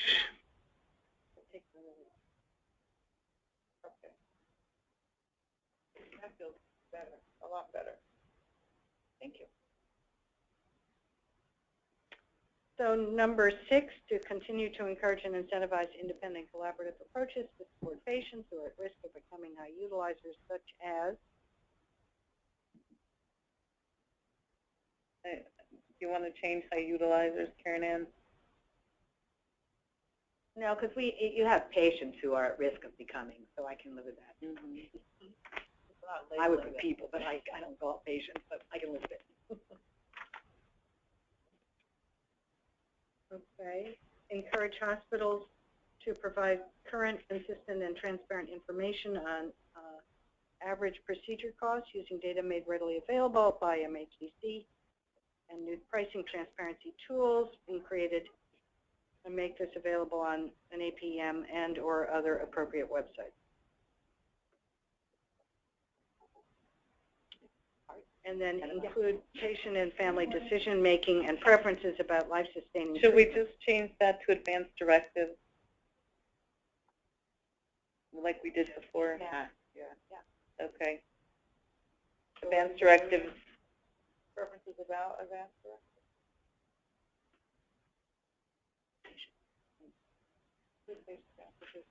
Preferences about. What's the new sentence? You said include patient and family decision-making regarding advanced directives. Does that get clear? Well, they have to do it anyway, because that is how an advanced directive is defined, isn't it? The issue is we want to have the discussions happen as a consumer engagement act. So it isn't including that, the way this reads now, it's wrong, and I wrote it wrong. Yeah, because it's just suggesting that when people do it, you include patient and family. And you have input to anyway. Right. So what we're wanting to encourage is the discussion. Right. They incentivize or encourage or. Okay. Well, I would like to say advance the use of, but yeah, something else. let me work on that one. I understand what's wrong with it. Thank you. Let me just go back for Diane's sake to number 3, which we did a little wordsmithing on. So it says provide options and opportunities that support regular, longitudinal, and effective consumer engagement. Number 3. Show me. Oh, I'm looking at 2. Change 5. I mean, other way around. And take out emerging. So it's provide options and opportunities that support. And I just wonder whether it's at the introduction to the recommendations or it's a statement that says, in Appendix X, the full strategy document, we lay out the tactics, strategies, and tactics, because, this alone is not enough. And we have said that before, before the measurements, and I just wonder. That's a good point. It's basically alerting to them this is not the full report. Yeah. The report includes more. I mean, you've got on page 20, you've got the primary goals, then you've got strategies and tactics, and you've got that little piece there, but then you give them these recommendations, and then boom, boom, that's it, honey. And I think that it needs a strong. Right. I think we need a strong paragraph to lead in, but our recommendations aren't just related to the the communication strategy. So I don't know that we should reference the communication strategy as the, as a vehicle. Right. So what I've been wondering about since that relates to Novella's comment is the placement of the recommendations and whether the full recommendations should be at the end of the executive summary, because really by the time you get to page 25, you're tired.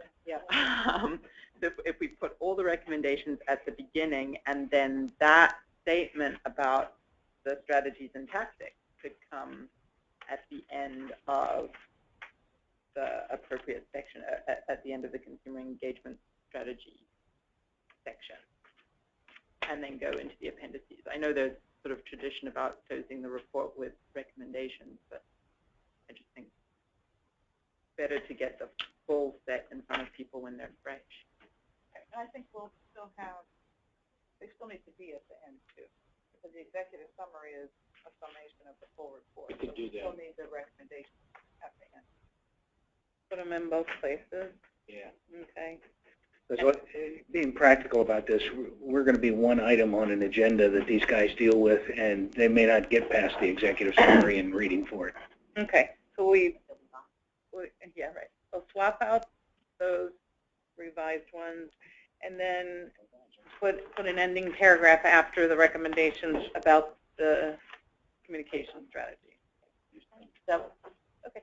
And where the opportunity is, I think we should abbreviate to the extent that it makes sense, the recommendation, because there's a lot of text, but we'll see how we can fit it.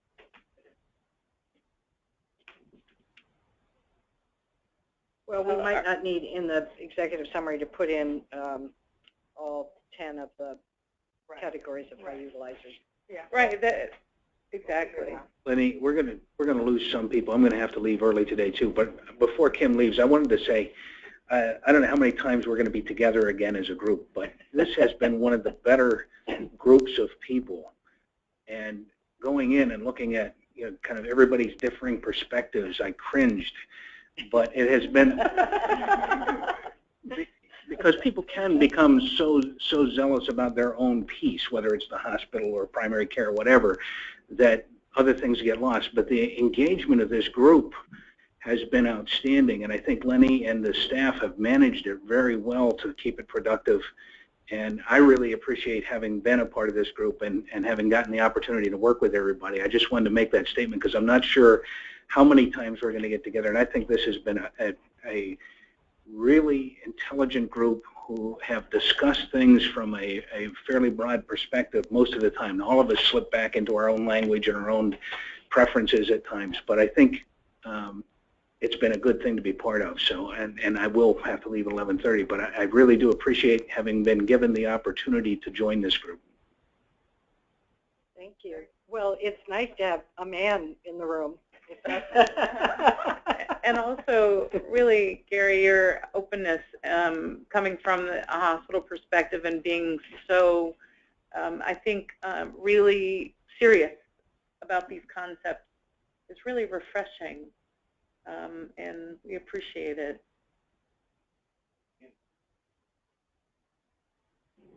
If you can't see that what you are doing is producing benefit for the community, it makes career somewhat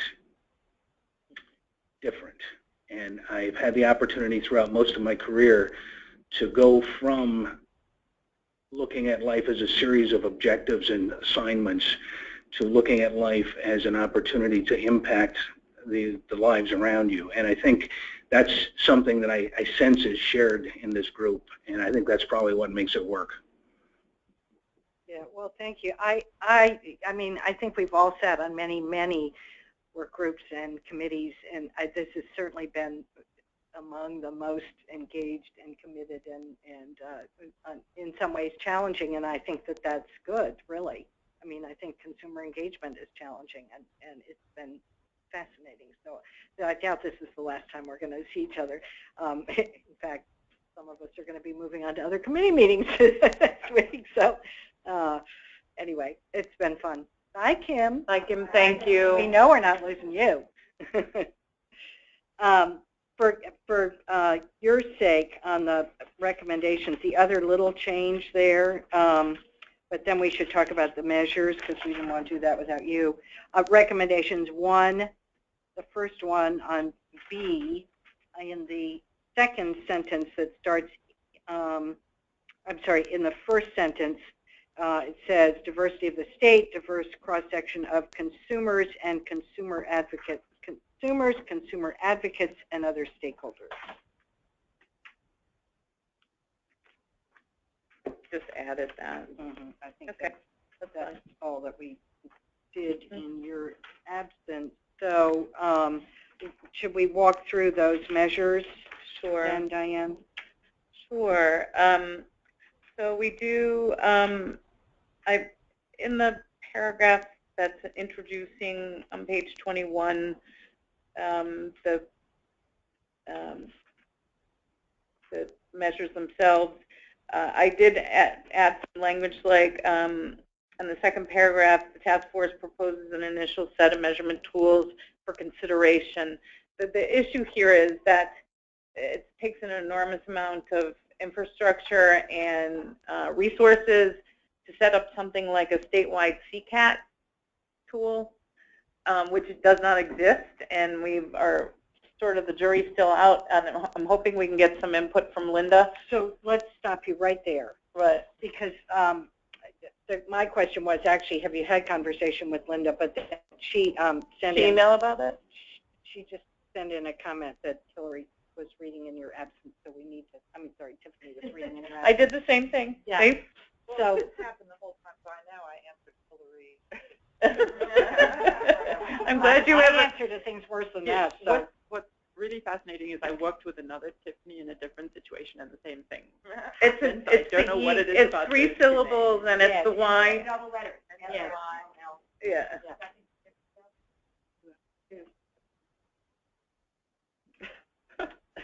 So maybe Linda's comments on the health literacy, and which I think actually go to something that I was kind of worried about. So I'll read it.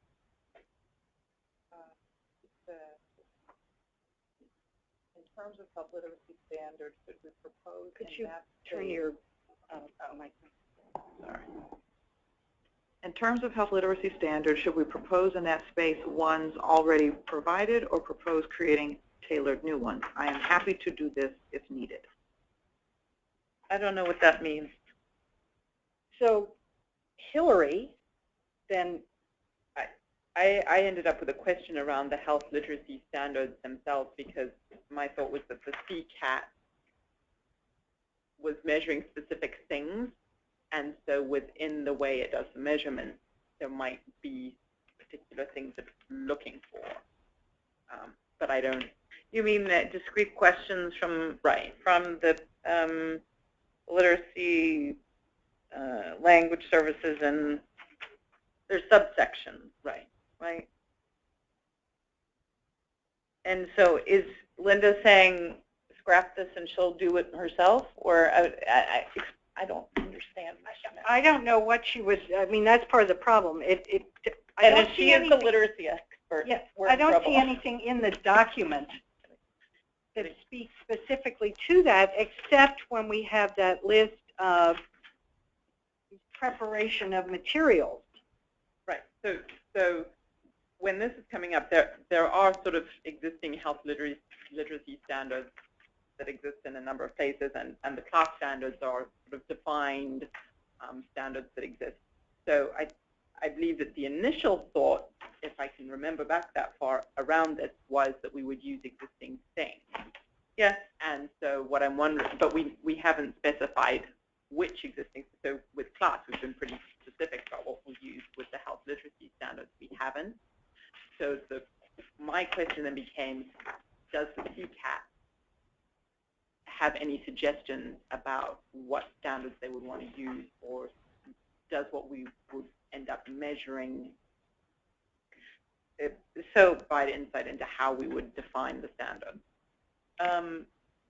Well, the CCAT is a survey that asks questions in these buckets of 4 different audiences: leadership, across staff, individuals who get care, and another group, direct line staff. So there's 4 groups that all take the same survey about these modules. And then they're scored, and we have a score of 0 to 100 on how well.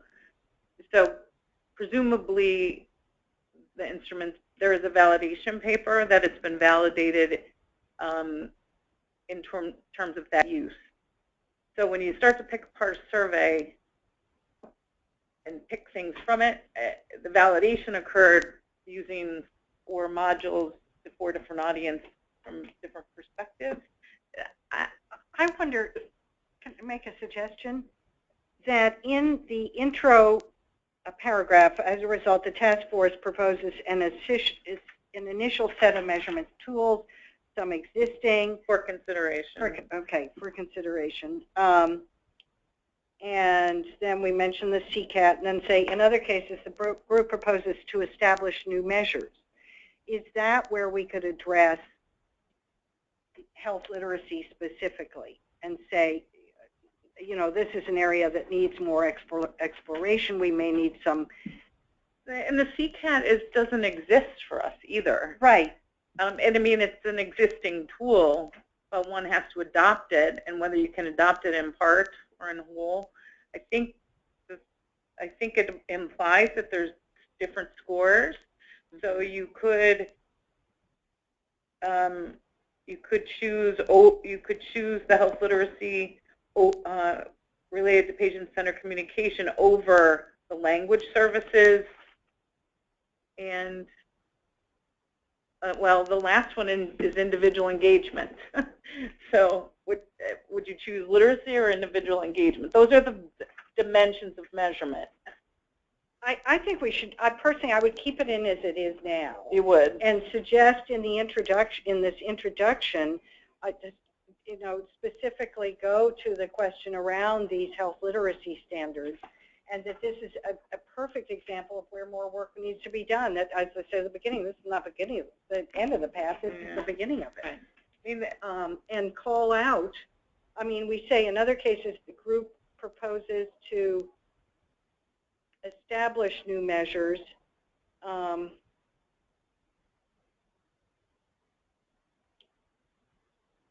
Some of which, I mean, somehow just to put health literacy in there or call it out as an example of what might need more work. Right. So then it would be saying the answer to Linda's question being, yes, we will need to develop what these standards are, and at the same time that we're doing that, we'll figure out how we can measure against those standards.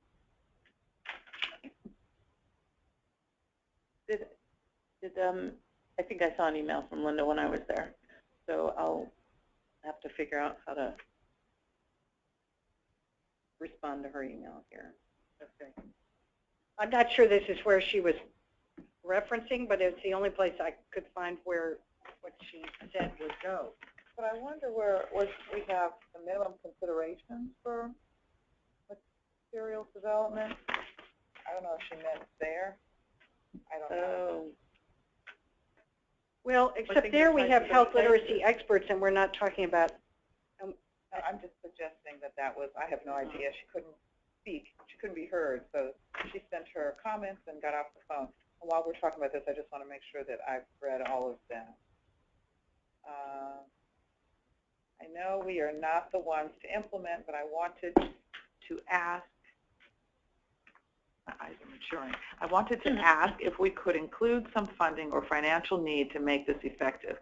I think doing a campaign is often warranted and desired, but what type of financial support will be provided in order to make the messages, materials, professional and engaging? Perhaps in intro and conclusion, we should strongly support this. Now, we do have a budget paragraph, so I think that's been addressed.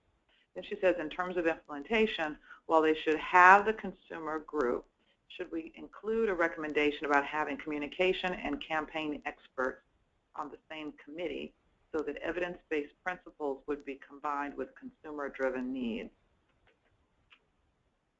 On the advisory committee? Well, I'm not sure how prescriptive we want to be in this.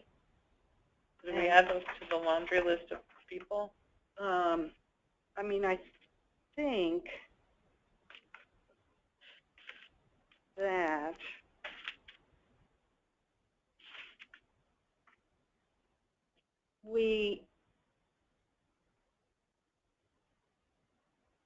we're getting an interagency task force. We're getting an interagency task force focused on the implementation of a statewide public education campaign, and they're going to be doing that in sync with the Standing Advisory Committee.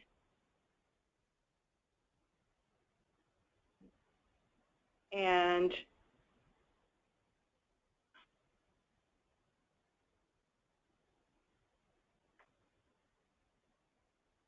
we've said under the SAC description that their job is to ensure that there is a clear infrastructure and process to provide the committee with information from hospital, patient, body.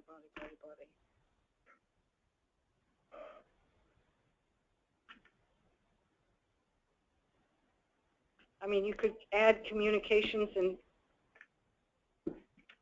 expertise. You've got geographic diversity. You've got cross-section of consumers, consumer advocates, other stakeholders. You could add communications expertise to that list. But that's not necessarily health literacy. Say health literacy expertise more specifically, but the question is, to do any of this, you'd have to be working. Like, if the statement, if the minimum guidelines are adopted by the Standing Advisory Committee, then it's built into the structure. But it also doesn't hurt to What if we Yeah, say something? repetition, we learn through repetition. Subject matter expertise, maybe? Yeah, Relevant subject matter expertise? that's good. I mean, let's take the network advisory and essential community provider work group, which is a subgroup of the standing advisory committee of the exchange and includes people that aren't on the committee. So, you know, if you need subject expertise, you don't necessarily have to put it on the committee. You can bring it in.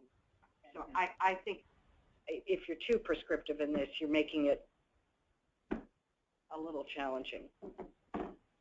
Yeah, because the evaluation piece is going to have to be brought in as well. Right. Probably not going to have a representative that No. can do, yeah. No. So, go ahead, Barb. Well, just back to the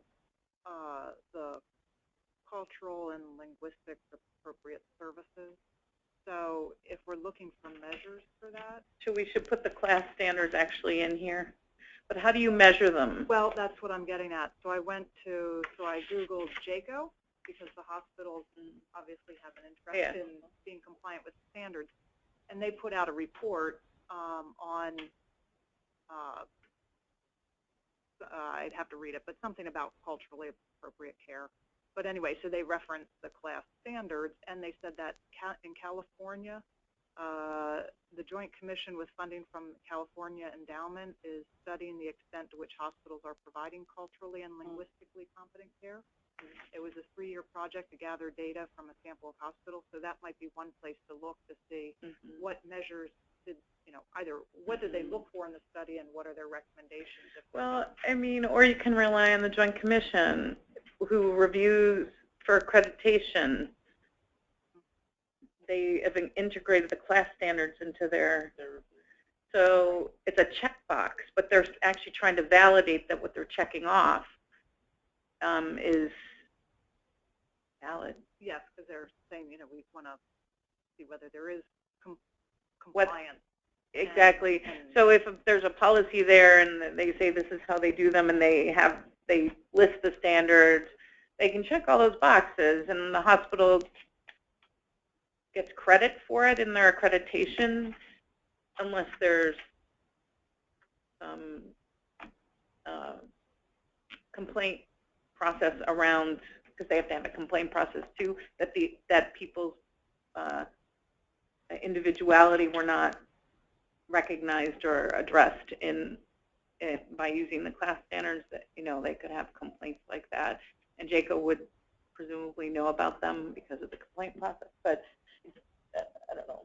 So are we adding to the measures section because we need to move on? Yes, let's move on. Okay. I don't know if we're adding to it or not. Okay. But thank you for Googling that. Yeah. Can I ask a question about once you get to implementing the communication strategy and having subject matter experts and doing the things that we're recommending and segmenting the audiences, so presumably there'd be sort of a project plan around testing these things with consumer audiences at different levels, not unlike what you did in a very narrowed scope.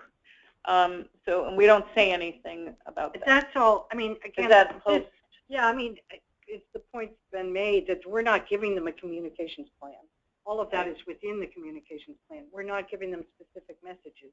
Those would be, I mean, Hillary can correct me, but here's why I'm asking. Yeah. If you'll indulge me for a second. Yeah, of course. Because we are recommending a budget of 1 point something to 2 point something, and when you do that, you're concretizing what you're recommending. It's not a word.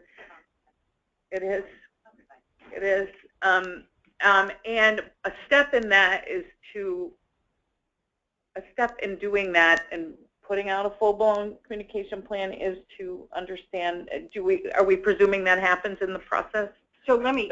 If that's already considered, then let me just drop it and let's move on. I mean, I just threw this language in, Hillary, just you know, based on what you sent in order to get something in there, but maybe not too much at this point. In the budget side, I don't read it as saying we're recommending that. I read it as saying that we got 2 estimates of a cost for that ranged in So are we actually making the recommendation of that being the budget? Or it looks, I don't read it that way. So Okay. if you go to a communications firm with, basically what I did is I sent the draft to two firms that I've worked with in the past, explained what we're doing, and said, can you give us a ballpark so that we can have something to share? And so they did some very preliminary estimating, because obviously this is not an ultra-clear scope of work for them.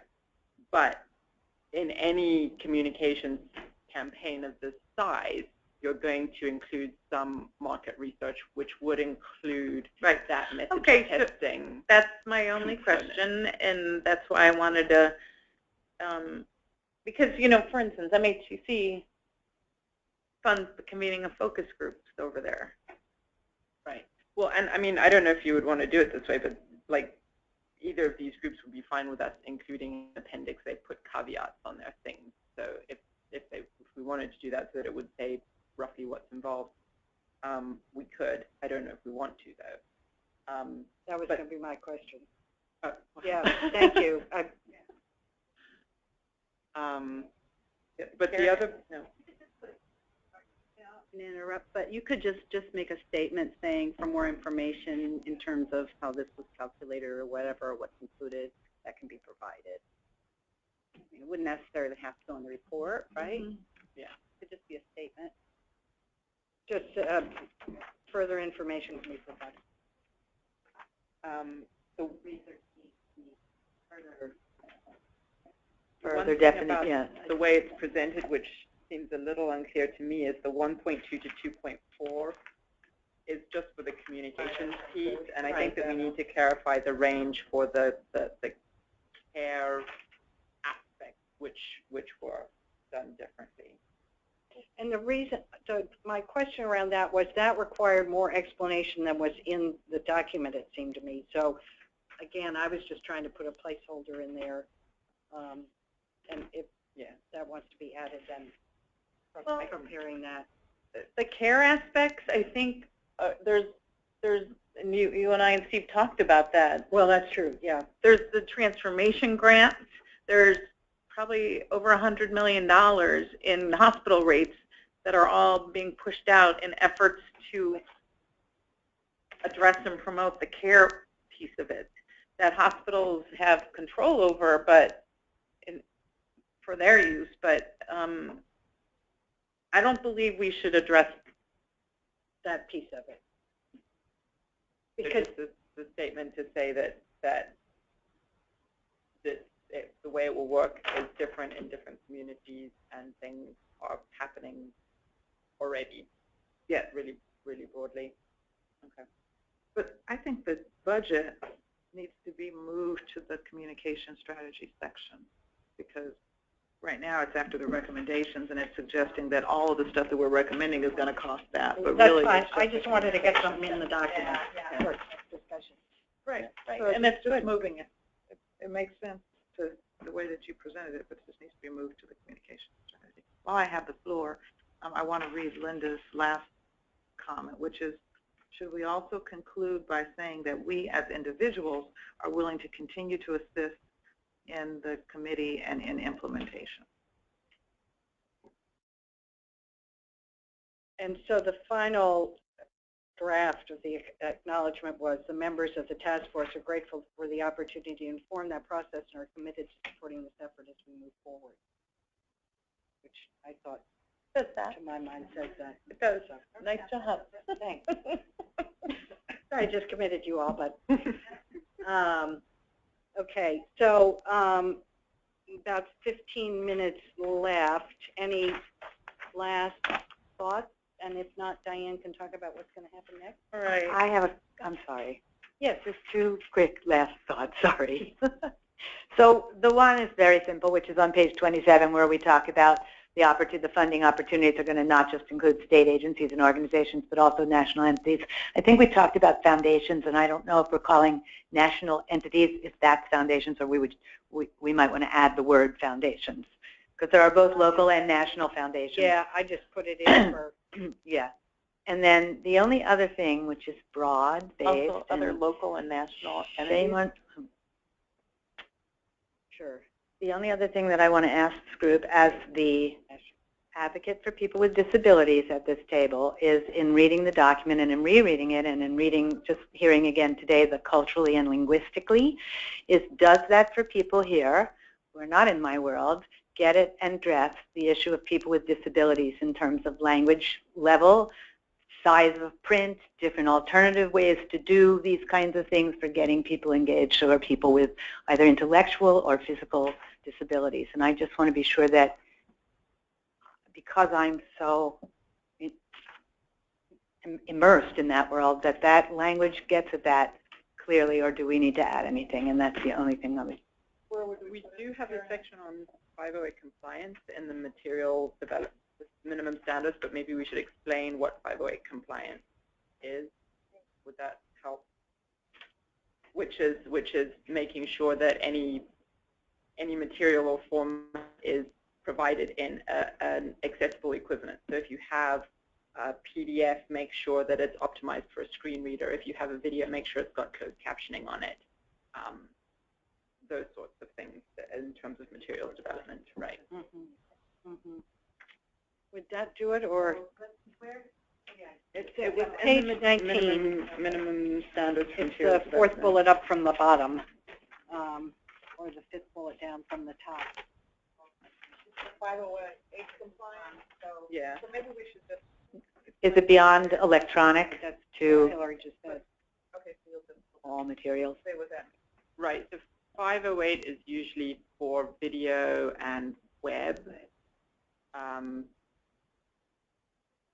For print, I think it just goes into your basic literacy standards to do large print type.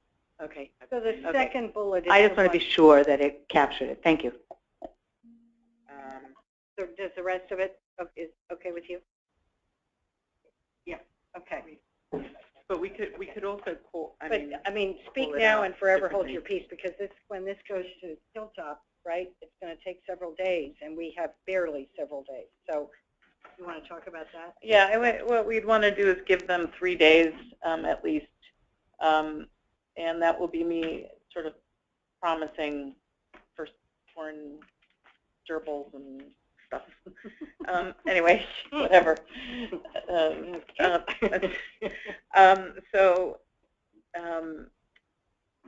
Over the next, let's talk about what's reasonable. We need to get whoever the initials were next to, like I think KA had some. Did you have some too? A couple of initials next to revisions at all? A couple, yes. Yeah. I had some. You had some. Who else had some? Okay. Okay. So what do we think? I think if we need to get this to Hilltop to Monday. Wait, we wanted Wednesday. Then it needs to go to Hilltop Friday morning. Friday morning. So I would need to get. Now, First thing tomorrow morning. Tiffany, we have to figure out who's doing what. But so if everyone could send to the 3 of us, then we can figure out if we're doing different sections, or if one person, I think, has to own it probably at this point. So what I was thinking, since I already started on a cleaned up version, I'll just incorporate the discussion from today into that cleaned up version, because that looks better than this one already. Okay. And then, so if when you all send the stuff that you said that you would send, then we can add that. But okay. So could you do it by tomorrow in the middle of the day, and would that make enough time for the afternoon so we'd have something for Friday morning to go to Hilltop, and I can give them a heads up? And then hopefully they'd have Friday, Monday, and Tuesday, and we could hopefully get it back from them. I gave them, oh, it is a holiday. Yeah. Let me get with them to see how quickly. I'm happy to sacrifice some baby gerbils. I don't have to get them. so Michelle, you're doing TPR. What are you providing?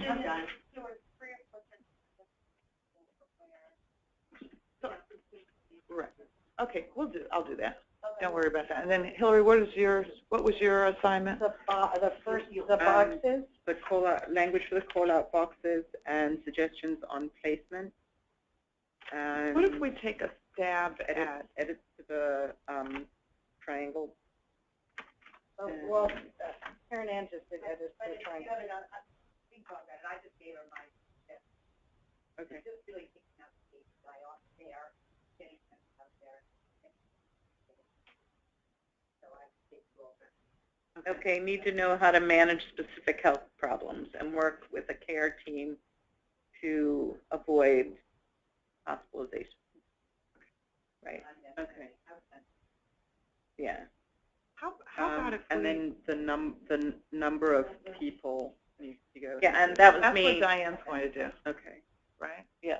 So why don't we just take a stab at doing this, and then maybe we can share it with you three to make sure that it's kind of consistent with what you would have done instead of dividing. Yeah, that's fine. Yeah, so we'll do that. We'll send it to you three. If you have objections, then give them to us. But that could at least shave off a day, because I can work on this today. Okay. All right. That's good. Me too. Yeah, we can streamline. And then if I can get it to the Hilltop tomorrow in Right. the middle of the day, Right. they would have all Friday, and then they'd have Tuesday, and hopefully get it back to us Tuesday night. So I did need something from them in the commission meetings in the middle of the day on Wednesday. So. Okay, so that's what we'll do. Okay. So they're going to make this pretty. Yeah, they'll be able to put in a table of contents. I wouldn't work on any formatting. Mm-hmm. Make sure the headers that are meant to be in a section that are sub something else. Yeah, that's how they are. Clear. They'll figure it out. They'll be able to So do if it. they can know that, then they'll. Mm-hmm. There were suggested items for references and resources, Liz. And I don't know where, so I'm what's in mind. Do we want to get requests from people? If there's any specific thing you should be in a reference and resource I list. think we should list everything that's on Basecamp, every article that's been posted to that. And you know, if we look back at the presentations that we've had, which I think we already did for the last PowerPoint. I think. And maybe we don't need to do the whole kind of. No. We should talk about it. Right. So maybe the task force next step. Right. So I think what we'd want to do is consider how the task force would roll into the standing advisory committee structure. So whether there be another transition meeting, or if I don't know how these things are done. You've been on the standing advisory committee, so tell me what you think. I really don't. I think the commission is committed to an ongoing process. So if that's what we need to hear from me, my mic is not on. So is there anybody left?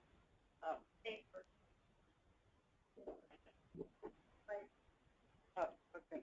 I mean, so there would have to be a public process and a call for applications, I think, and I think, and then,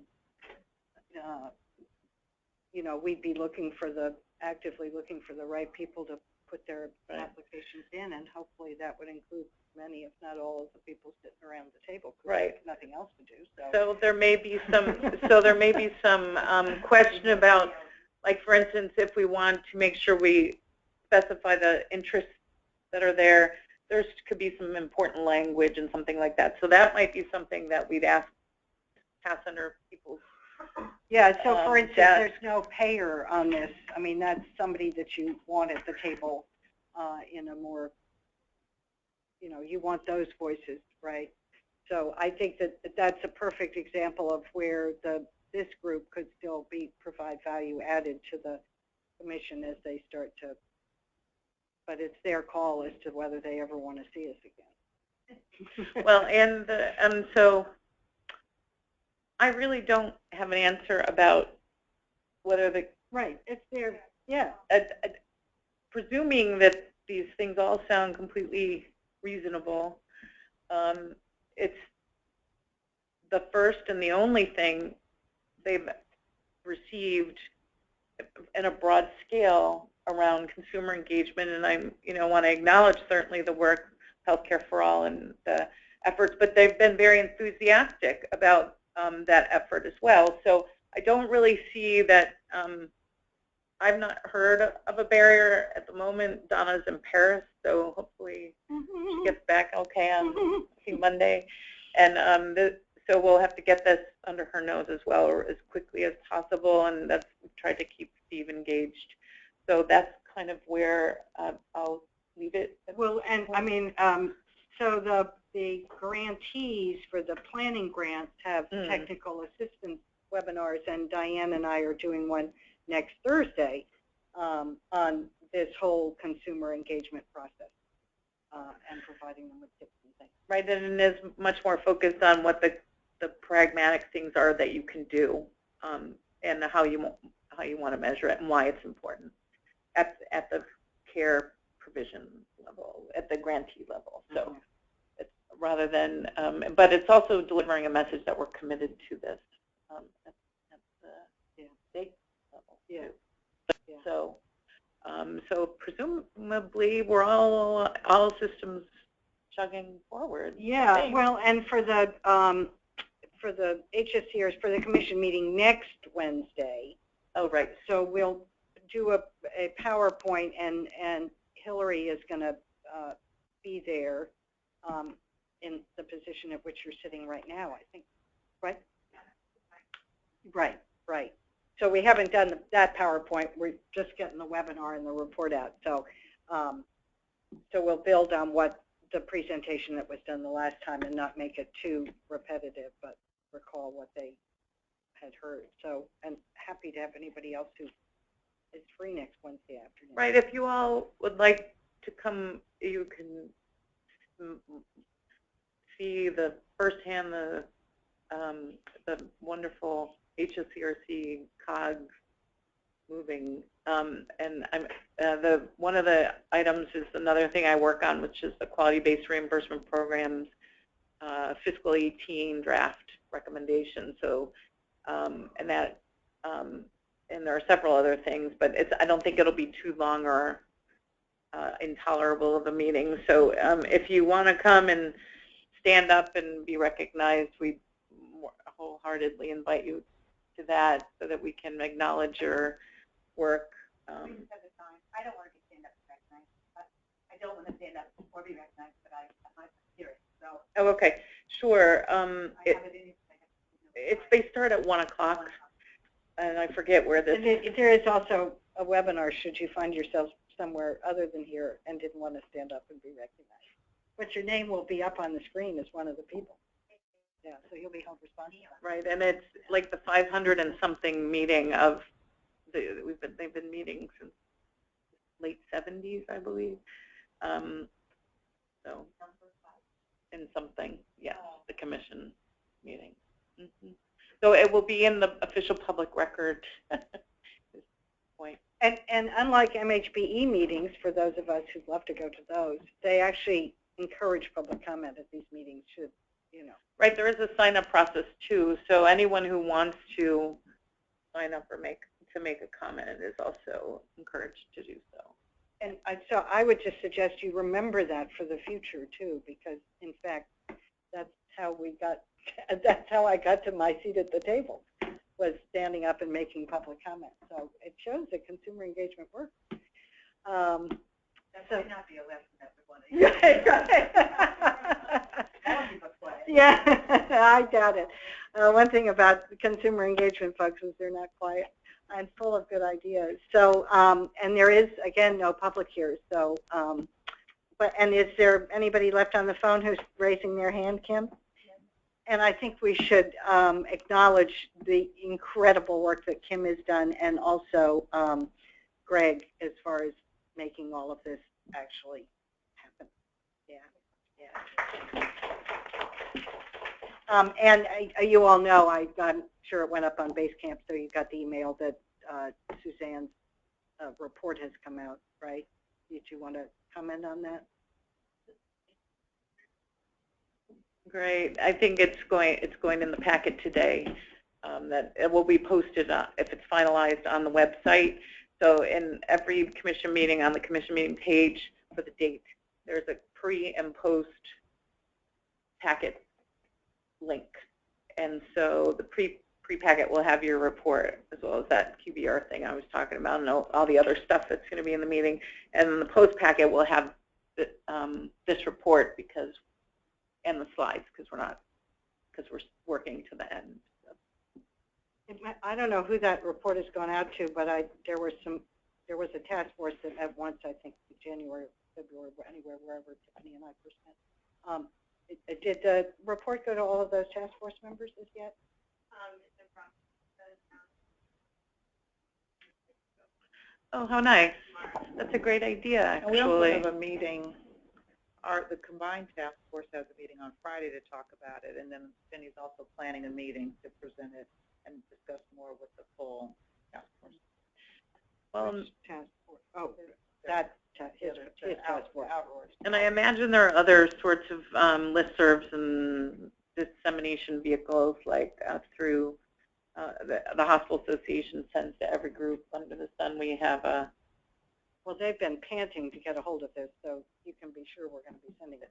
It'll be on the wire, yeah. Well, the task force, the MHA, which I didn't realize until probably a couple of weeks ago, they post all of our stuff on their website, and they actually read things because we got that question that someone had read our entire first draft of report and had a specific question about something that was in the very end. So they're reading. Well, anytime that Carmela Coyle or Nicole Stallings or Jennifer Whitten or anybody walks by, they say, when are you going to have your report ready and what is it going to say? So they're waiting with bated breath, right? And I told them that no magic wand is coming with it and no dollars are coming with it, right? So back to the real world. All right. Yeah. All right. Well, okay. Thank you. It's noon, and we at least kept to the end time, but thank you for the really good meeting. Really good. Thank you all.